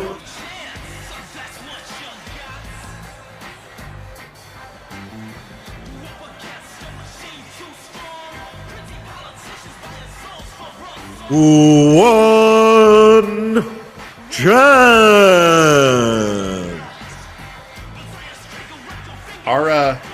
Our ever-optimistic luchador, Juan Chance. He recently had a match against Ignacio Cervantes, which Cervantes won. Again, former Cloud9 members are working to get out of the shadow of the Funky One, their former Grandmaster. I can't say I blame them. But Juan has been working really hard ever since he won that match at Apocalypse against Wilson. Juan has been working extra hard because a lot of people blame him for the change that has occurred in Wilson. I believe it. The person who doesn't blame him, Wilson. Wilson just feels he finally is broken loose of his restraints. Which also could just be, I think Wilson just has no time for Juan anymore.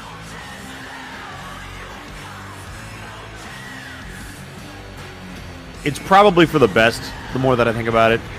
I mean, yeah, fair enough. But yeah, the question is this going to be chapter 1? I want off this. I want off. Well, meanwhile, right off the bat, looked like Juan was going for some early offense.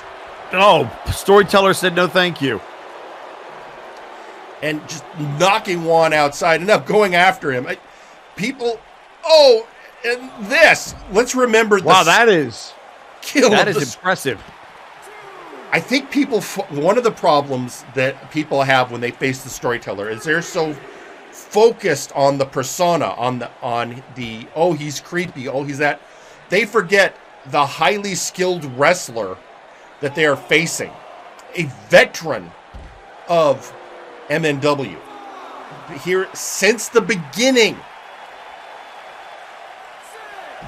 He was part of MNW before it was MNW. This is true. Been watching and biding his time all that time. Oh, look out here. Nice Hurricane Rana. And now the storyteller just taunting, yeah. Taking a moment to meditate, I think. Oh, and there goes... Oh, just feeding him the turnbuckle.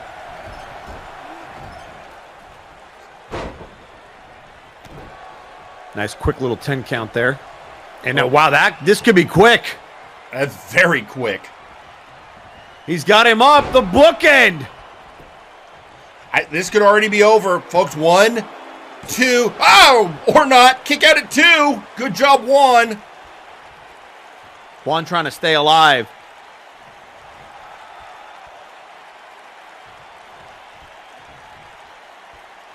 Almost looked like he was powering up.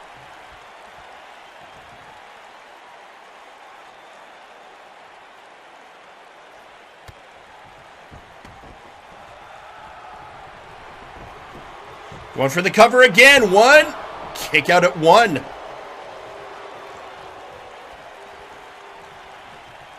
I almost...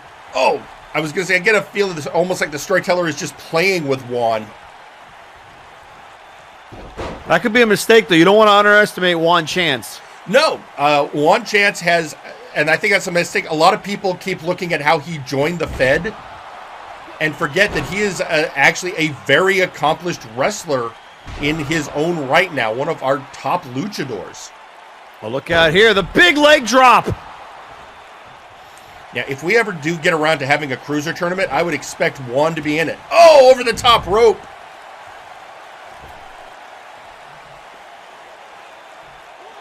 Of course, when we had a cruiser tournament, doesn't that mean he'd have to face, like, Mad Jack? Yeah. I don't see why that would be a problem. No, I'm sure.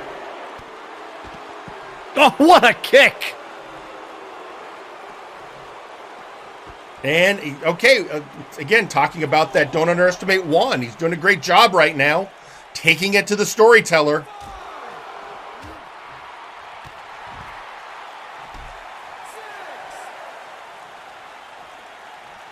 Already up to a count of 6. This could be trouble.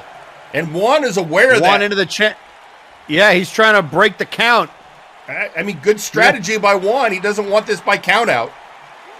But it does allow the storyteller to catch his breath a little bit, which could be a mistake, and this is why. Oh, what an enziguri right into the post.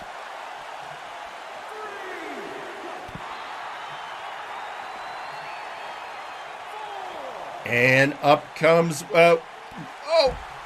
Juan was faking. I think Juan was playing possum. He sure was. Back up to that 6 count. Got to do something about this.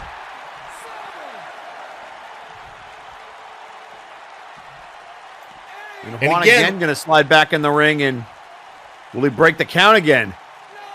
Nope. He'll make the storyteller come after him.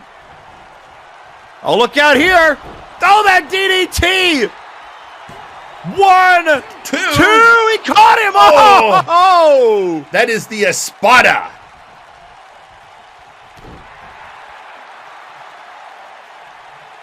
And Juan hyped up now that he hit that Espada on the storyteller. Yeah, the Espinoza was right on the money. Oh, and there. Nice enziguri.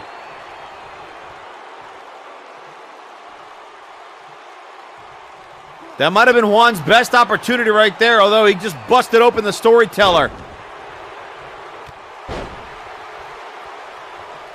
Well, I think this is... We were talking about having one chapter. Well, it just got bookended. 1, 2. Go! No! Looks like Juan managed to break open the Storyteller.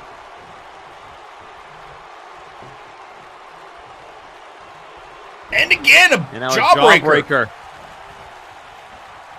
And now a neck breaker.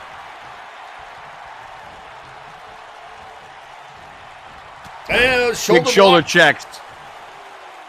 Here he goes. Trying to pick him up.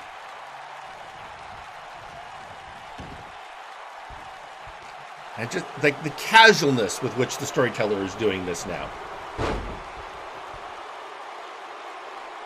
Storyteller man maintaining thigh control. Remember the Storyteller, this is a man who very methodically manufactured the destruction of the faces of fear.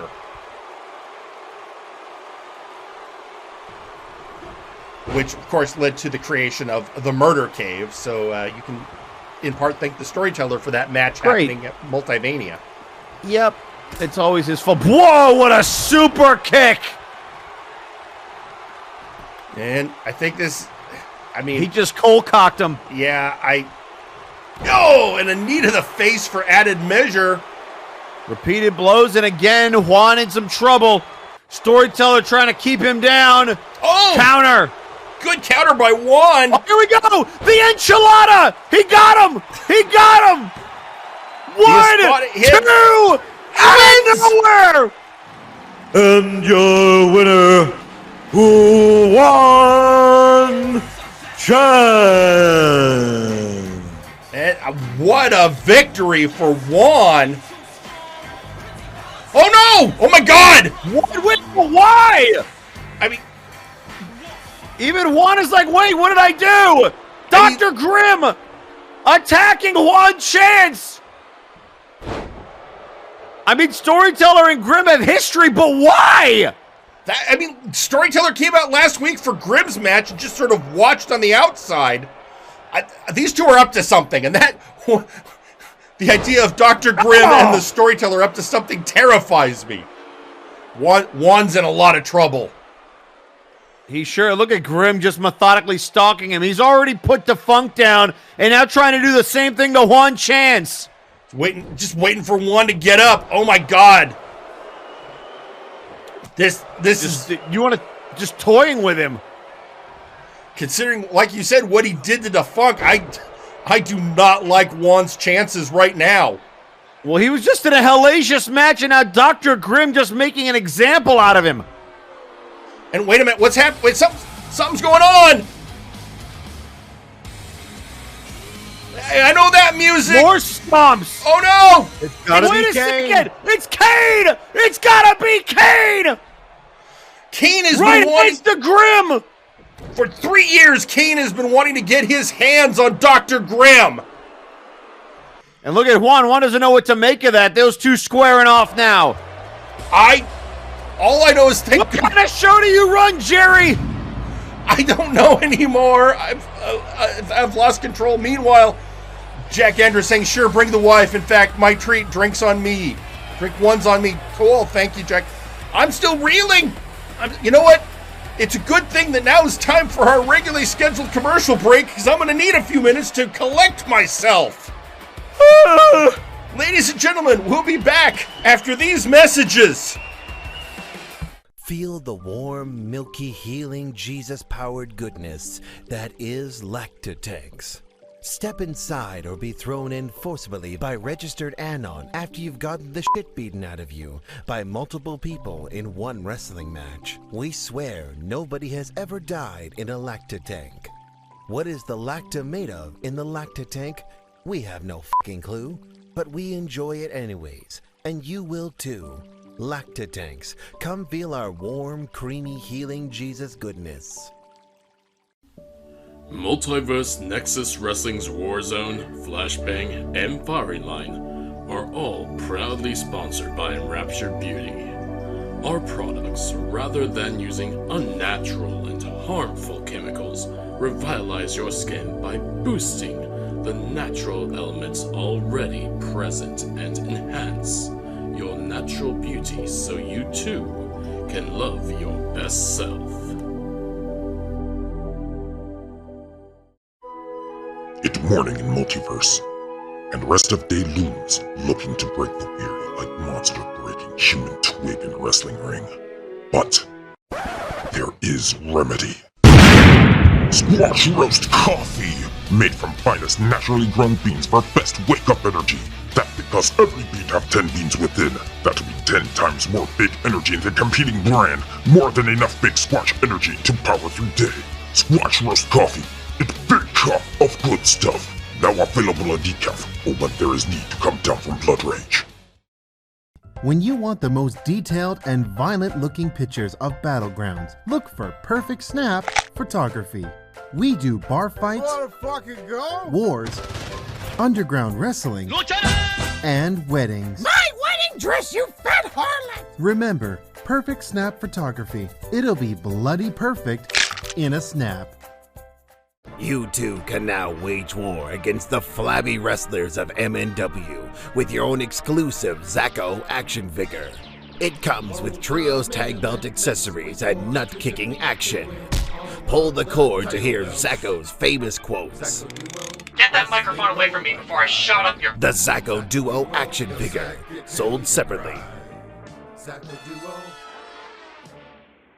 Whether you're working at home or giving your opponent work, we here at Lowe's are there for you.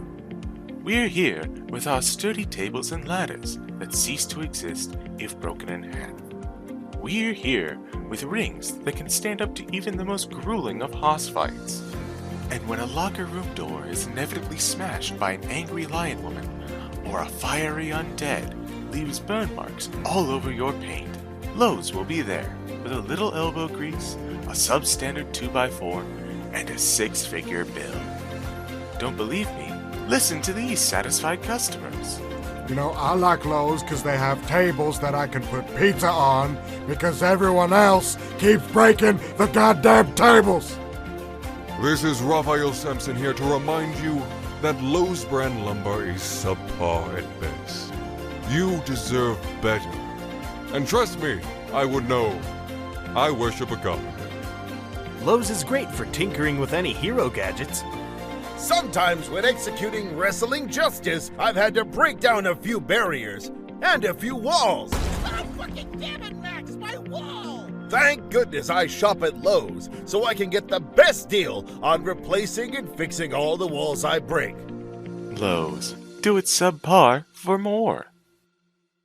Why? And now, a message from the brass.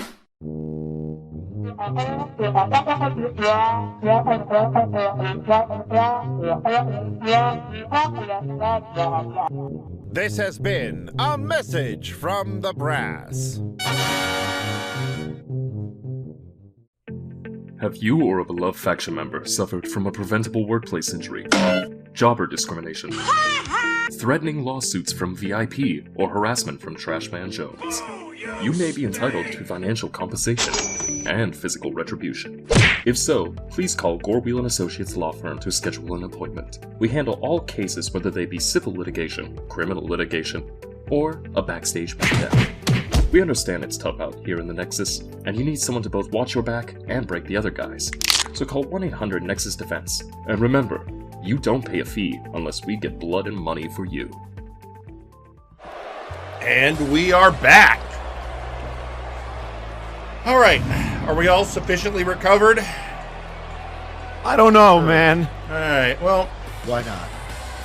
Let's get to something a little bit more exciting. Now, last night, Eric, on Flashbang, we heard a little message from a certain member of the Warzone roster who is currently banned from Flashbang. That, of course, being Theron Eldrazi. And folks, if you didn't hear it, let me play it for you again so that everyone is up to speed on what the Outlaw had to say. MNW Warzone. It's been a hot minute since you heard from me, hasn't it? But you know what? This promo isn't for you, the fans. This promo is actually strictly for Apex. I'm done! You have brought back the Eldrazi that put 6 fucking men in the hospital! before he got banned from Flashbang. And you know what that means? I'm not afraid to kick in those doors and come in there with the ban still in place. I am tired of you putting your hands on Gemini. I am tired of you coming to Warzone and kicking our ass. I am tired of you trying to bring Manatee into this when he doesn't even deserve to be. Now, granted, Manatee brought himself into this to start with to keep you from getting to Gem. And I am goddamn tired of you going after Cathagena too. So Apex, any one of you wants to strap on your big boy thong tonight and come get you some, I'll be in the parking lot waiting. But here's the challenge I'm going to issue you. Multivania, July 10th. Team Outlaw versus Team Apex. 5-on-5 Survivor Series style. Oh, and one little stipulation. It's no disqualification. Me, CJ, Sam, Jen, and Kath versus you. If you got a pair of nuts, you'll step up and we'll see you at Vania. Well, that was an interesting challenge. Don't you agree, Eric? Interesting is not the word I would use. Yeah. Crazy, but also, and I cannot emphasize this enough. In fact, I'm going to try and say this very clearly, Theron, so that even your carny ass can understand this. Theron, you don't book matches. You're a wrestler. That is the job of the people in the booking committee, which you are not part of. You want? But hey, you know what, Eric? You know who does book matches? Who books matches? Is that you, Jerry? I do. So Theron, you probably got to notice that you're on the roster on that little list. So I hope you're in gorilla position because you've got a match and it's happening right now.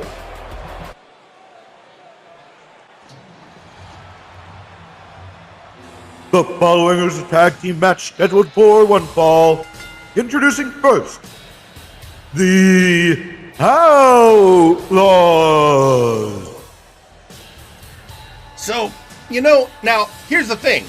Apex versus the Outlaws and Gemini. I mean, that's got a little merit. I like it. I mean, it does. Suicide Gemini threw out a counter offer. Seeing as how Cathagena now, we know, is going to be facing Jagger Blackthorn, the Outlaws and Hell's Kitchen, since they dragged Samuel Manatee into it. So basically the same structure of the match. Instead of 5-on-5, it's 4-on-4. The only question is, will Apex accept? That is a great question. We'll have to see. And then, we can see about making a match. Now, I'm not saying it's going to be a Survivor Series match, no disqualification, because that's for us to decide. But in the meantime, here are the Outlaws. And Outlaws, let's call this a Multivania warm-up match. This should get you nice and their opponents limbered up for Multivania. What Jerry? What are you doing? What's with the tone in your voice? I simply, I think, made an appropriate booking decision. And introducing their opponents. Oh.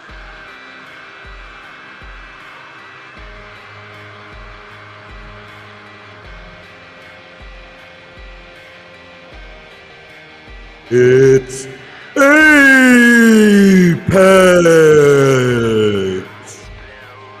Jerry, what did you do? They want to get their hands on Apex so bad. So again, here's a chance for them to do some scouting. I suppose. I'm being very nice. I'm only throwing Zephyr Tail and Labras at them. What do you mean only? I could have thrown Did you not Blight see the Howlis street fight that Zephyr had with Andrews at Multivania? He beat Nitzig in a Junkyard Wah match at Breakdown. All I'm saying is I could have booked Satyrus Basilicus and Blight Howlis. I mean, you could have done the Minotaur brothers, and that would have just been evil. I just wanted to mix things up a bit. Plus, Zephyr really wanted in on this. He may have visited me and said, "Can I please? I would appreciate it, laddie." Oh boy, and look, we're doing the hoss fight right out of the bat. It's Labris and CJR Killer. And CJ... And I haven't said this in a while. The CJR stands for Cash Jobs Repeat. It does. True story.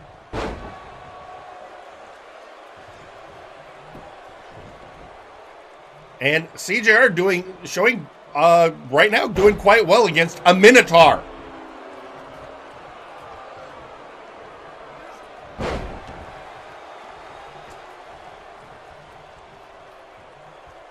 Well, I, for one, would be very interested in seeing a 4-on-4 Extreme Rules match between the Outlaws, Hell's Kitchen, and Apex. Apex has seemingly turned over a new leaf, and Gemini taking out Nero Napier, I think, did a lot for the, I guess, the PR of Apex? Oh, look out here. Double team maneuver. Big splash by Theron, and a clothesline from Killer.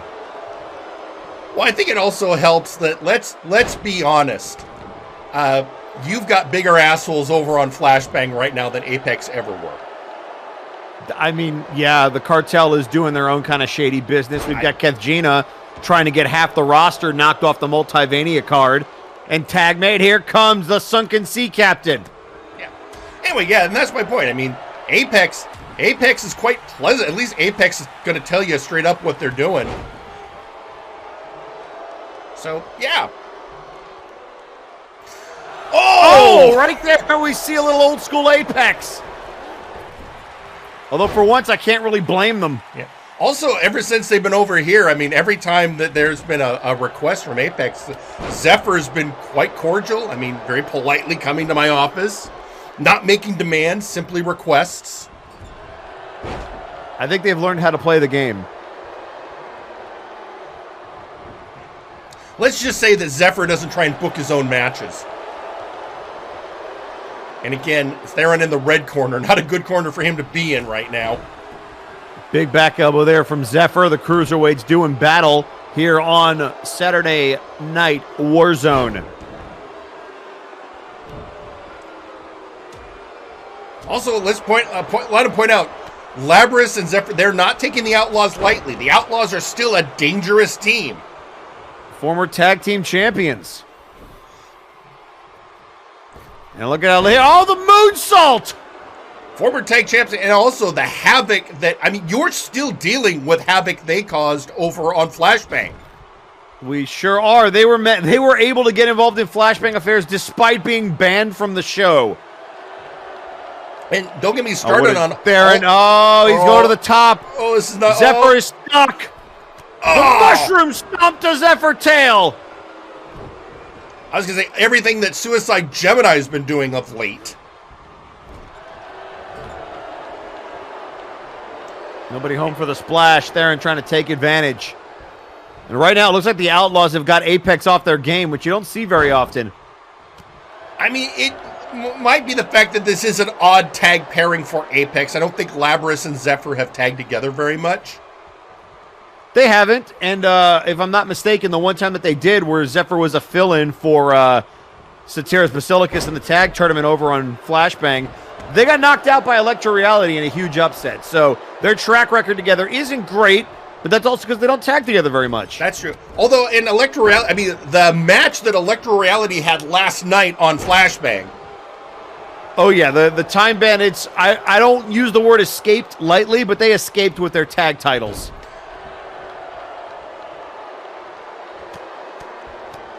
CJR just pounding on the head of Zephyr Tail. Zephyr, of course, deciding now it's time to let the Minotaur get back in the ring. You know, I'll say look this. at the power. Yeah, Apex has been very focused because Carcharodon would love to have a match with Zephyr Tail, but Zephyr has been, we're here for one reason, and it's not to just play on your roster. We got a job to do. I would have to pick our shark in that fight. Oh! The double team! Again, Shot to the back of the head. This is what happens when you face Apex. I mean, they have pack tactics. That's what they're known for. They work so well as a unit. Even the members that don't normally tag together, they've been a unit for so long. Look at here, DDT! I mean, Apex, one of the, if not the original Flashbang faction. They've been here from almost day one.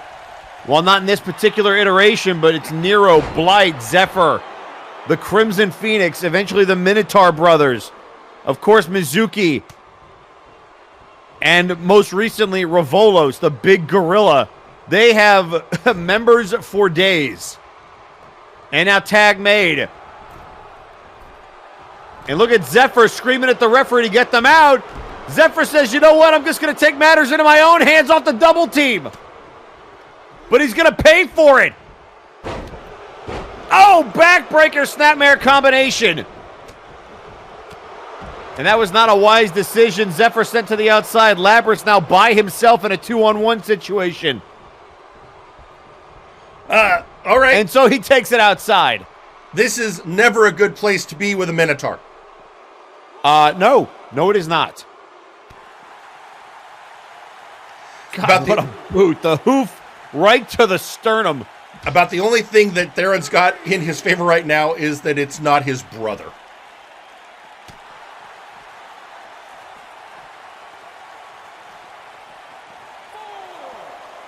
Walking him away from his partner. Oh, right into that barricade. Doing some damage on the outside. Theron is not where he wants to be. And there you see him just throwing Labrys in desperation. Trying to get the heck out of the concrete area. But catches a couple elbows from Labrys. And now Labrys trying to make the tag. Zephyr wants it. But Theron is right in front of him. There's nowhere for him to go. Oh! And now the Outlaws in charge. And Theron trying to build some momentum. Big clothesline to Labrys. It's moments like this that Theron Eldrazi reminds you he is not just hot air. Oh! Oh, and look at that. Theron was going for the pistol whip. It got countered, and CJ covered for his partner. And now he's yelling at Theron to wake the hell up. Oh, and Labrys says, you mess with the bull, you get the horns. Now, Theron in the red corner, as we said, not where he wants to be. He was playing possum. It could be time. Icarus lock. You flew too close to the sun. Icarus lock with Theron has nowhere to go, so he throws some elbows and busts open Labrys. That felt like a desperation deployment. Oh! Kick to the midsection, and look out here. Oh, the moonsault! And now Theron, after being put in that Icarus lock, tag to Zephyr. And here comes the sunken sea captain with a drop kick. I get a feeling this is exactly who Theron wants to be facing at this moment. He didn't even try and stop here it comes. that tag. Now he got it. Pistol whip. Ah! And I think, is he yet just going for the pin? This could be it. Trying to put him with Labrys on the outside. Ooh, 2 count. No, sir. Oh, nobody home for that drop kick. But Theron just so quick, able to counter. Shoved away. Boot to the midsection. And even flow style DDT. Jake the Snake would be proud, and now there might be one bullet in the chamber. Will Theron fire it? No! It connects! And Labrys... 1, 2, no! Labrys couldn't get there in time! Damn it! And your winners, the Outlaws! Oh! It's Blade Howlis and Satiris! Oh, you shouldn't have been talking crap! The powerhouses of Apex are in the building! They were ready and poised. I mean, we're going to have to get... White House are cleaning house! We got to get that ring cleared. We got 2 more matches, folks. Come on. Do you want to go tell a werewolf and a minotaur to clear the ring? No. If the Outlaws are breaking away, they're running for the back. Whew. That was insane. All right, well, we got social media when it was during that match.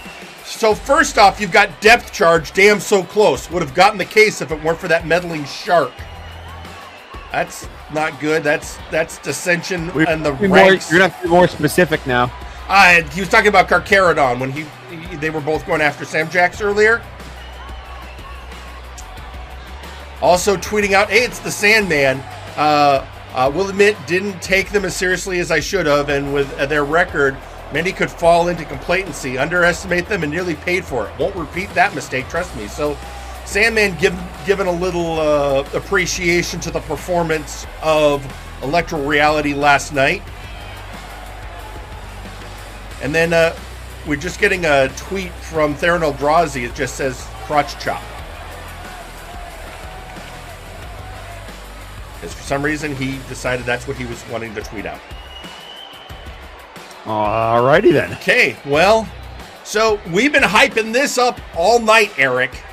We have to figure out who is going to face the Outlaws at Multivania for the Unified Tag Team Championship. Now, last week, we had a little bit of a preview match featuring the 4 teams that are going to be in this. So we know it is going to be the Bell Bros representing the 3 Kings. It is going to be High Voltage. It is going to be Jiff Inc. And it is going to be the Conquest Bloodline. For 2 of those teams, it's just the question of who are going to be the actual members. And with the clearing of the ring, the competitors, oh, look at that. They aren't even bothering with their entrances. They're just filing into the ring. They're ready to go. Let's head down. After that brawl, why not? I don't blame them. They're like, we don't want to take the chance of somebody doing a run-in on us, so everyone just got to the ring. So let's get down and get started. So, folks, as you're going to see, the matchup is representing the 3 Kings, the Bell Brothers, Flyboy and Strongman Bell. Representing High Voltage, it is Leonid Sanchez and Wonderball. Representing Jiff Inc., it is Mr. Enigma and Istanbul. And representing the Conquest Bloodline, it is Gorm and Carnival. And I'm seeing here in our notes that this match is a tag team fatal 4-way falls count anywhere elimination match. That is right, Pete. In fact, this is basically a tag team showcase. This is crazy is what it is. That is also correct, Eric. Also, if this is an elimination match, I don't know how you're going to get Gorm over the top rope. I mean, he's just so large. Elimination, and there it is. Right. Multiple eliminations. That's totally how this works. Nope. You're thinking of a battle royal. Yep. And Leonid just eliminated themselves. That's crazy. Now they're brawling on the outside. It's okay, Pete. He'll catch up with us in a minute. And right now, you've got Strongman, military pressing Enigma, Istanbul going after Leonid, Gorm now going after Wonderball, Flyboy just trying to recover on the outside, and Carnival not 100% sure where he is. Oh, look out here. Strongman in some trouble. That reverse figure 4 by Enigma, but able to get out of it. Yeah, Enigma, a master of leg submission. Where have I heard that before? Yeah, he definitely takes a couple of notes from a former wrestler on this roster who also specialized in leg submission, although we are absolutely 100% sure, wait a minute, one, that he is not that wrestler just under a mask. Because that'd be crazy. That would be insane. Big splash by Carnival on the corner on Sanchez. And this is always interesting. I'm still trying to... Everyone tells me that Sanchez is half alien, which always leads me to wonder, is that purple half because he's an alien, or is it just a really elaborate tattoo? Yes. Okay, Flyboy covering Wonderball, but the ref not able to get there in time for the count. Yeah, and that's why Sanchez broke it up. Good ring awareness.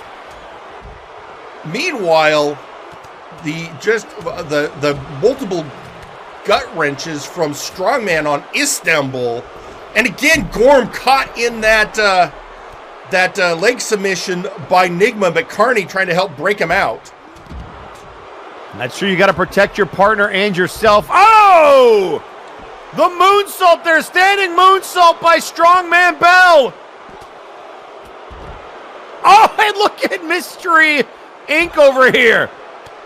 I mean, this is the difference between this and a regular showcase match. Since you have a partner, you can get a numbers advantage. 3 guys. Oh, God. Strongman going back into the ring. Istanbul chasing him. The ref not the hell sure what's going on. And now it's just it is a traffic jam at the ramp. So Eric, I'm going to ask a crazy question now that we're here. Who do you like? Having seen so many of these, whether it's tag team format or normal, this is basically, I figured it out. It's like a showcase match. Yeah. I'm going to go with our final 2, assuming we get down to the final 2. I'm going to go with Gorm and... Oh, Flyboy! Which, this could be bad, because I didn't mean to say that. What I meant to say was maybe not that. Hang on a second, wait! Oh, thank you, Carney. Carney is I think Jif Inc. I think Istanbul and Mr. Enigma are going to be proved to be a surprisingly effective team. Oh, well, if we're just picking teams, I got to go with Conquest. I mean, I feel like just Gorm alone makes them the favorites. Now, coming down to the finals, I mean, you've got a lot of people who've won in these style of matches in this match. So, it honestly, if you're going by experience, that is a whole different ball game. Just to give you an idea, in this match, previous showcase winners, well, you've got Gorm has won 2 showcases. So he is in the look out. Win club. Here comes the Wonder Ball! Spiking Flyboy on his head. That could be it. And now trying to choke him out. Quite literally. And now here comes... Oh, the crossface! Could be it. But Flyboy fighting out of it.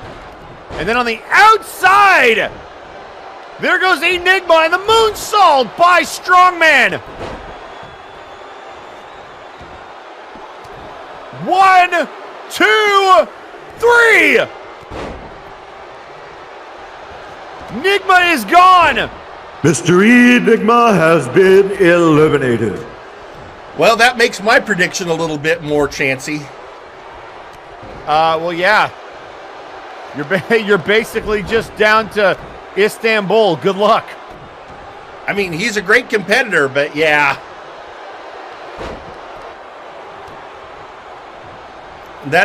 He's all by himself. It looks like Strongman is well aware of that and is now working him over.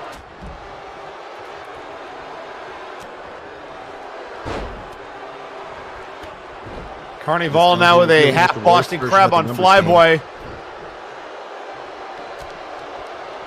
And now Istanbul with shots to Sanchez. Yeah, meanwhile, looks like, Carney was trying to eliminate Flyboy. Oh, and there's that Cobra clutch again. Strongman in trouble. Flyboy is about to get DDT'd. And Strongman taps out. Strongman Bell has been eliminated. 2. Oh my God! And just like that, the Bell Bros are gone!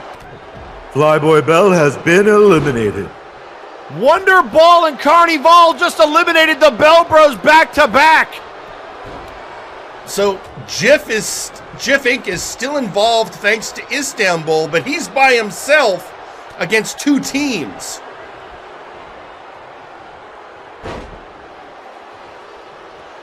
Although I'm sure it's got to make High Voltage happy they at least outlasted the Bell Brothers, considering the history between the 3 Kings and High Voltage. It's true. Watch out here. Gorm looking for that big knee. Oh, the boot! All the way to the concrete floor. Wonder Ball might have just been knocked out. And now Gorm going in to finish him off. Can Sanchez get there before the ref counts 3? No, he can't! Oh, and Istanbul was in the way, and Wonder Ball is gone! Wonder Ball has been eliminated. Thanks for playing!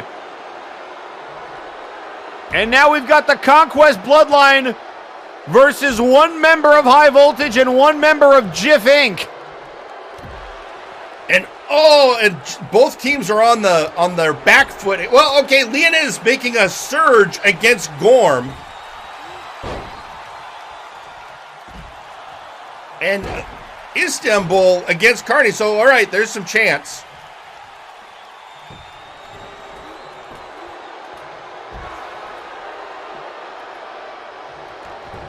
And Carney, that might be it for Carney. Istanbul. Good Look job. At even 1, the odds. 2. Kick out at 2. Nope. Gorm and Carney are still in this. The Conquest Bloodline still at full strength. It's true. And right now, Istanbul and Sanchez have to work together to get rid of one of them. And then you see Sanchez breaking up that. Oh, that's the wrong guy. Sanchez might want to consider breaking that up, but he doesn't. Istanbul has been eliminated. Well, that could be a mistake. I think it was a mistake. That now leaves Leonid Sanchez alone with a at full strength Bloodline.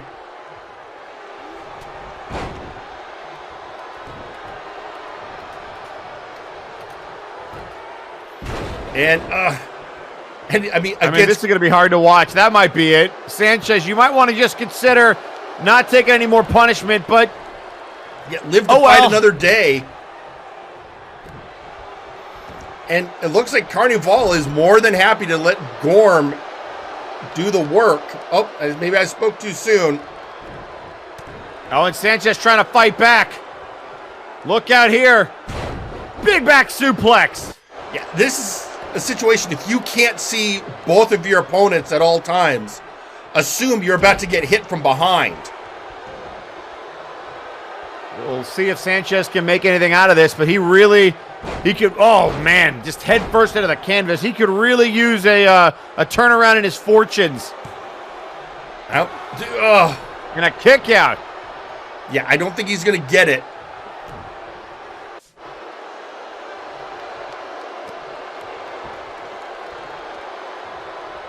At this point, I think it's just a question of who's going to pin him, Gorm or Carnival. Unless Sanchez can make something happen, and this might be the start of it. I mean, big uppercut. Miracles do happen. Drop kick. And Carney goes down. Forearm shot. This is your shot, Leonid. If you can get Gorm down, you have a shot. Oh, blocked. Another drop kick.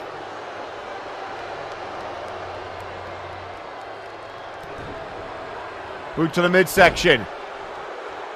Going after the arm now. DDT. It's going up top. Leonid about to fly. This could be it. Oh, he hits. Oh, there's the knee. Pin him. Pin him. Do something, big guy. Come on. Before Carney, if Carney gets back up. Oh, Carney's back in the ring. Oh, right hand. Oh, and here come the trios of atomic drops. Welcome to the Carnival.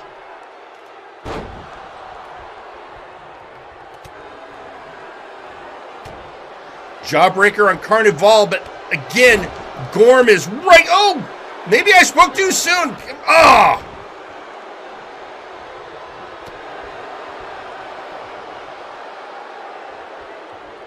Just squeezing his head, throwing him down, feeding him to Gorm. Again, Leonid. Sanchez trying to do everything he can. Nice arm drag there by Gorm. Oh, this could be it. The Velvety Muppet Kiss. As I say, Leonid Sanchez, no quitting that kid. 1, 2, 3. Oh. And your winners, the Conquest Bloodline. Well, there you have it, folks. The Conquest Bloodline is going to Multivania to face the Outlaws for the Unified Tag Team Championship. It was a hell of a match.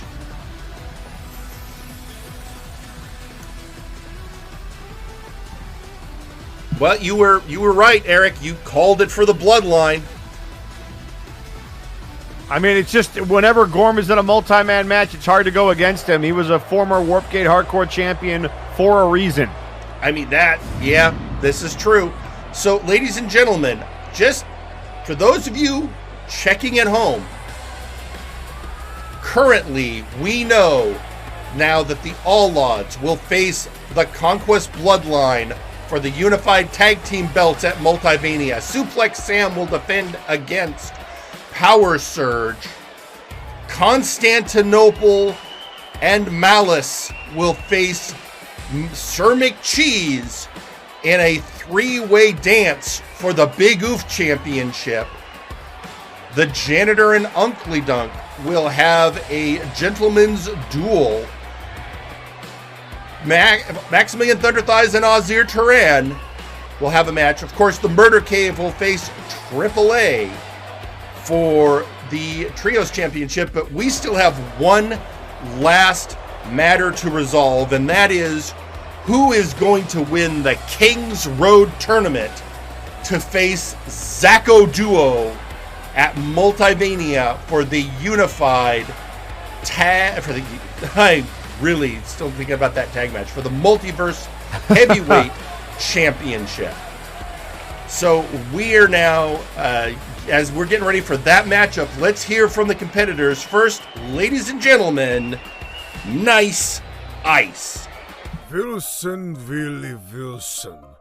You want to talk legacy? Let's talk about the laughing stock of MNW, the punching bag of VIP, and work rate Wilson. You want to talk about taking everything from me, but you seem to forget how you won that match. A firing squad right to the face, not from you. No. Hot smoke. See, when I had shit to deal with myself mentally, I took time off and went back home. You, after getting your hair cut, broke mentally and started to call yourself a god. Go ahead and call yourself a god, Willie. But I am not going to pray to you. I'm going to pray for you. You want violence, Willie. I am going to show you the Siberian violence like none of you have ever seen. The victimizer is going to know what happens when he meets the equalizer. He is going to know what happens when an unstoppable force meets an immovable object. I have slain Goliaths, bots, kings, monsters, and devils. Now, come on, let's add a god to that list. And ladies and gentlemen, now let's hear from his opponent. It's Wilson. Nice Ice. I remember back in the old days when I would have insulted you for your dead governmental philosophy. But this time it's far more personal than that. I'm here to talk about your downfall. Remember the times when you were the Big Oof champion, Nice Ice? You were damn near unstoppable. Not a single person in the company was on your level. The Hammer of Russia was a symbol for the people. You gave them hope. And then what did I do? I took it all away from you. Not only did I take away your championship, your undefeated streak, I took away your drive. I took away your soul. A pathetic little worm like me turned you into just another guy. Ever since that loss to me, you have failed to regain any semblance of your past glory. Do you recognize this, Nice Ice? That's you, choking on your own failure. Ever since that day, you've done nothing but choke. You choked in the main event of Multivania, and nobody remembers your role in it. You choked in every single match then, and diminished your once proud legacy. You teamed up with an idiot from East Germany who did nothing for you, and then what did you do? You ran! You ran back to Siberia with your tail between your legs, and then you came back. For what? For the people? For your dead legacy? Fuck off! You're nothing. Just another roadblock in the victimizer's path. My ascent to godhood is just around the corner, and nothing you try is going to stop me. Just like the rest, I'm going to leave you broken on the road to Multivania. The age of the victimizer is upon us, and you, Nice Eyes, will help to be its catalyst.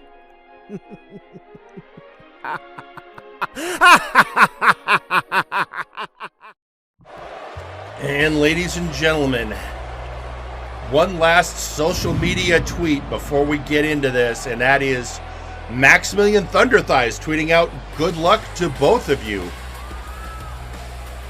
But it's time for our main event, and since he's not here, since Michael is not here, I'll do it for him. Ladies and gentlemen, let's do this.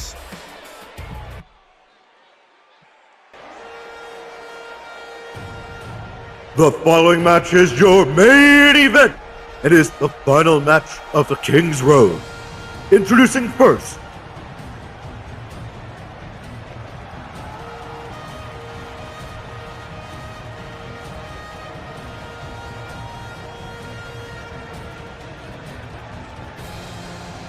from Siberia, Nice Eyes.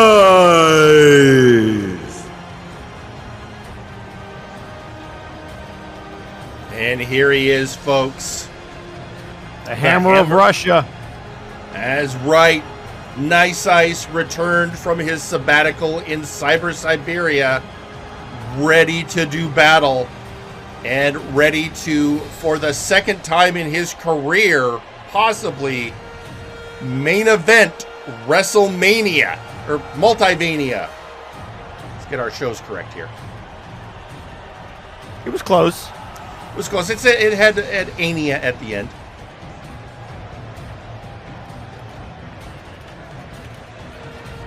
And so this what will be one of the main events. Of course, you last night crowned your number one contender, Jack Andrews, to face Victor Vicious. The question, of course, is, will it be Nice Ice or will it be the Victimizer? Well, we're going to find out right now. Your main event, who is moving on to Multivania? Huge opportunity on the line. I guess it's old versus new. Wilson has never main evented a Multivania. Nice Ice knows what it's like to be in that position. Although he came up just a bit short to Hat Smoke. Yep, and here And introducing their opponent, Wilson. Eric, I never get over how disturbing it is that he comes out without music.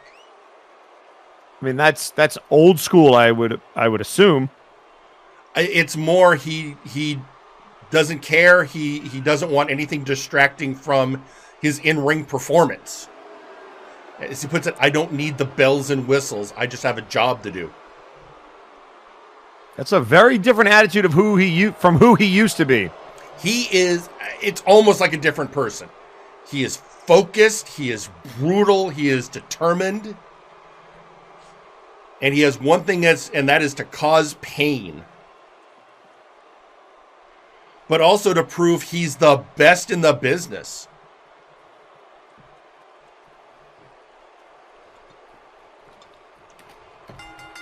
And we are off.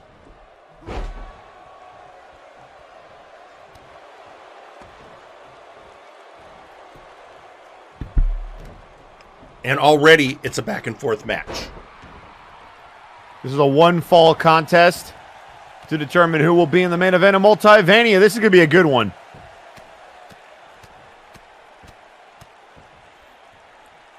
And really, this is, all right, who is the best on our roster? We had the initial 8. The best we had, Unklydunk, Seth Jackson. We had the Beef. We had the Jester coming in the form of Warfist from the indie scene. We even had Funk. Yeah, it was a moment, yes. And now it's all down to this. It's all down to Nice Ice versus Wilson.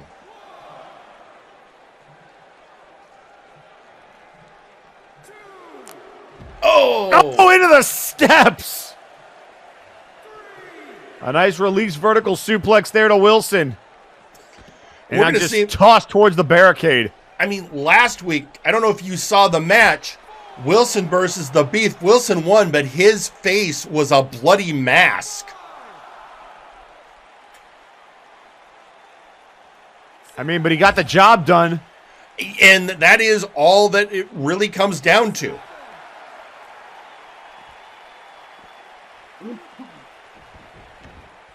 Wilson, of course, now former member of VIP, broken away from that faction because, as it comes down to, he doesn't want to waste his time. I mean, VIP put Wilson on the map, so I don't know if he'd be wasting his time with VIP. He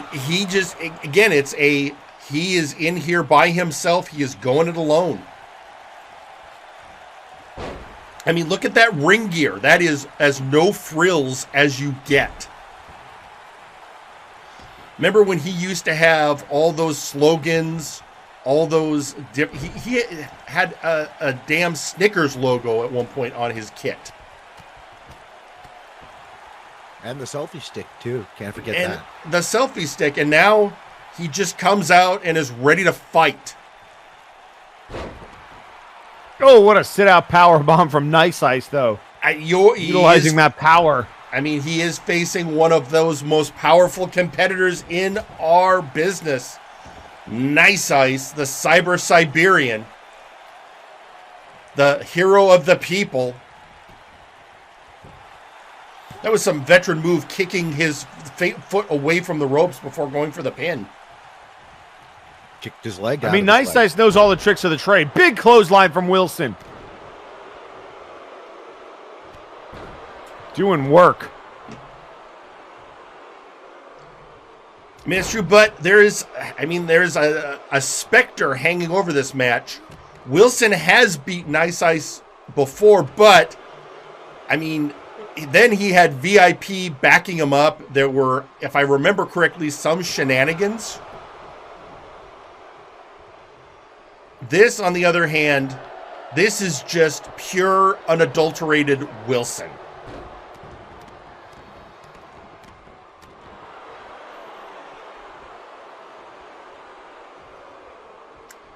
Stomping away.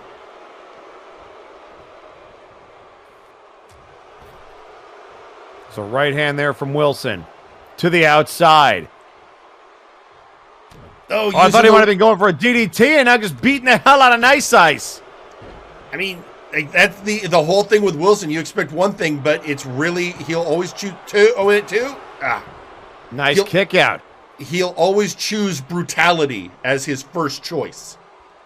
Yep, this is his brutality. And now rubbing Nice Ice's face in the mat.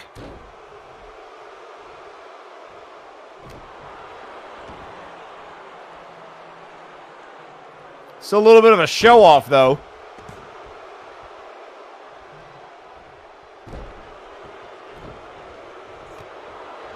And a big knee right to the gut, and that takes the big man down.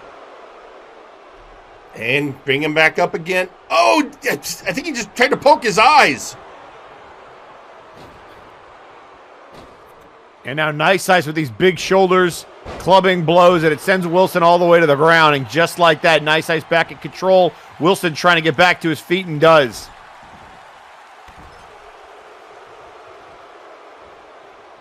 And the winner of this match will go on to face Zako Duo at Multivania in the main event. So this is what you worked your whole life for, and Wilson just laughing at Nice Ice. And for Nice Ice, this would be a second attempt at that strap. Coming up short against Hat Smoke. Well, and he was cheated out of that opportunity. Hat Smoke's feet being on the ropes when Nice Ice was pinned. But Nice Ice was a good sport about it, and justice was served shortly after, if you recall. It was indeed. Look at this, the referee already checking on Nice Ice a couple minutes into this matchup. I mean, again, the brutality of Wilson.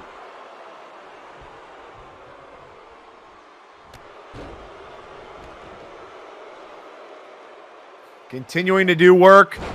Big elbow right to the chest.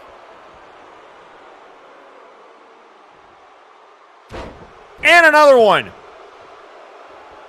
And now taking a moment just to present himself to the crowd, basically saying, is this your hero? Uppercut there to Wilson. And chucked into the ropes. Oh, and now just some brutality of his own.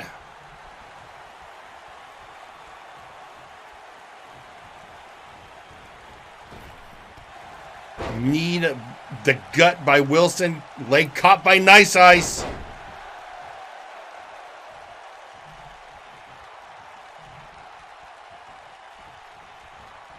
And now, oh no, what's he playing?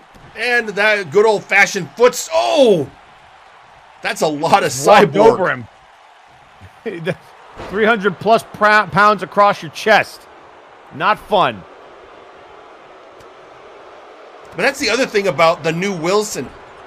Before, he'd have, might have been concerned about getting hurt. Now he doesn't seem to care.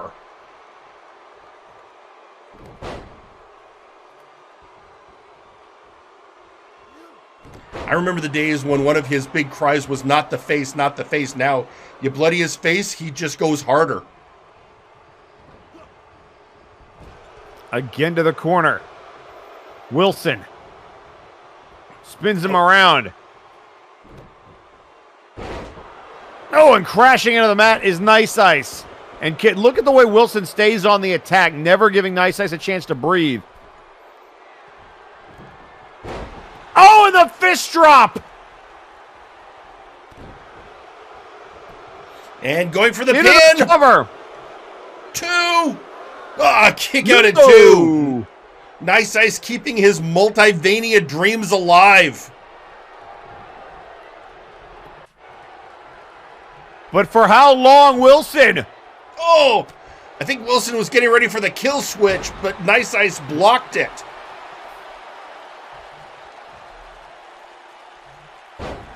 And now driving him back into the mat. And now it's Nice Ice's turn. He's got him up. And here it is from Russia with love. 2 and a kick out.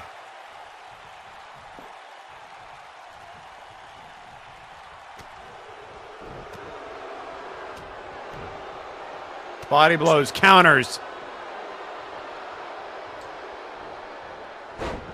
Oh, what a spine buster. And oh!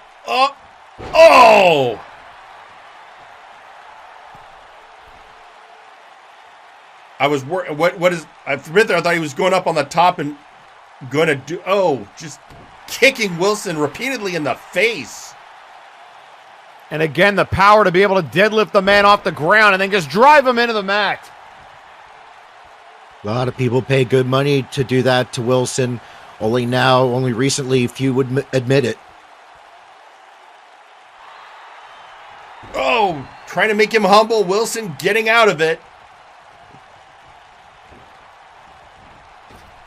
This is one of the ropes. Nice drop toe hold. One of the problems with submission holds against Wilson is he has worked and oh! I didn't see it. He had his back to him. Right in his rubles. Good thing he's a cyborg. That might have crippled a normal man. And again below the belt. And you can hear the boos from this crowd. And Wilson couldn't care less.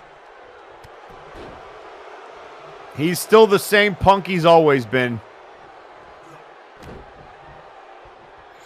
Yeah, well, depending on how this goes, he could be a punk going to Multivania unless Nice Ice can kick it into gear.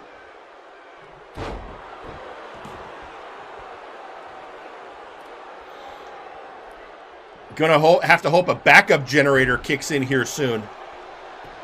He might need it into the cover. Cover one. Cover two and a kick out. Not used to saying this, but Nice Ice being on the defensive most of this match. Yeah, it's not something you see a lot.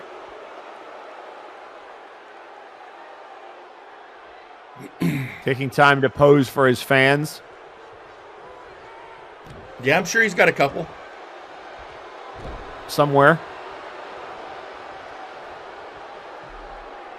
And into the red corner. Oh! And a running bulldog. I'm sure there are a couple of prisons. And again, the referee checking on Nice Ice. I mean, there's a chance Wilson's going to win this by knockout. Or by referee stoppage, at the very least. And again, attacking the head. All right, Nice Ice getting out. Elbow, then a lariat.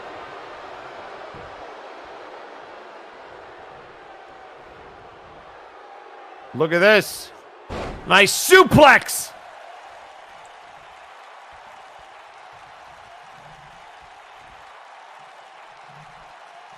And now 300 pounds across the chest. I'd almost say that's some heavy metal. Quite literally. And now a reverse tornado DDT to Nice Ice. Wilson is still... he is bringing it. He can taste the Multivania main event at this stage. Oh! I think that was some payback for that walk across. Oh, and there's a big clothesline.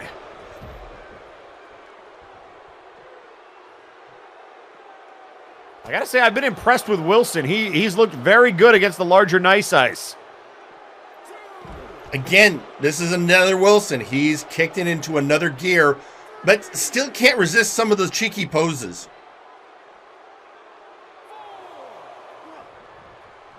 You could say that snark is the one constant that Wilson has. Oh, Nice Ice retaliating, clothesline to the corner.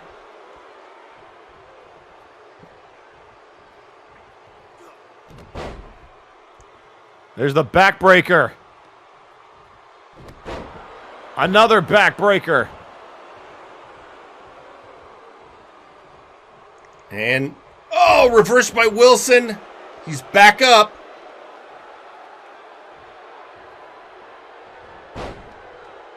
Looking for the elbow right to the knee. There. And body blow. Here comes another tornado DDT. Of the reverse variety immediately into the cover. Wilson trying to punch his ticket to Multivania. I mean, Wilson has been very steadfast in focusing on the head and neck of Nice Ice. Well, and it's worked too because the referee has nearly stopped this match on 2 occasions. And an elbow to the chest again. Wilson has done his homework on the Siberian cyborg. Mentioning earlier about punching a ticket, it looks, I would have a similar interaction with a ticket kiosk. These things are very difficult to get tickets out of. Well, right now he's pretending like Nice Ice's face is that kiosk, but a spine buster to Wilson as Nice Ice tries to regain momentum. And now overhead belly-to-belly suplex.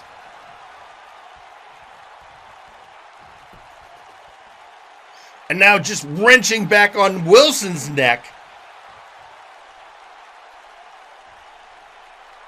Wilson trying to break the fingers, break that hold.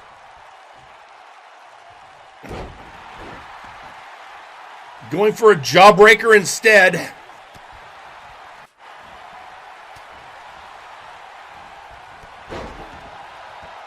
And he just ran over Nice Ice. Uh-oh. You don't see Wilson's not much of a flyer. No, but the leg drop across the chest. And now Nice Ice with nowhere to go. Getting up and... Oh no, here it is! Trying to cut the power, the kill switch! Good night! Wilson might be going to Multivania! He got him! And your winner, Wilson. Wilson is going to the main event! Wilson is the #1 contender for the Multiverse Heavyweight Championship and will face Zacko Duo in the main event at Multivania. As Wilson would say, he has achieved his destiny. Well, let's see if he can get the job done against arguably the best wrestler in all of the world, the MNW Heavyweight Champion. I mean, it is a tall order. He has a hell of an obstacle, and of course, there's the specter hanging over that match the whole time in the form of Samjax, assuming that between now and then, Samjax can hold on to that briefcase. Ladies and gentlemen, it has been, so we now know, let me go down the card as we know it for Multivania. Victor Vicious will defend his heavyweight championship against the Black Prince Jack Andrews. We will need to find new contenders for the Time Bandits.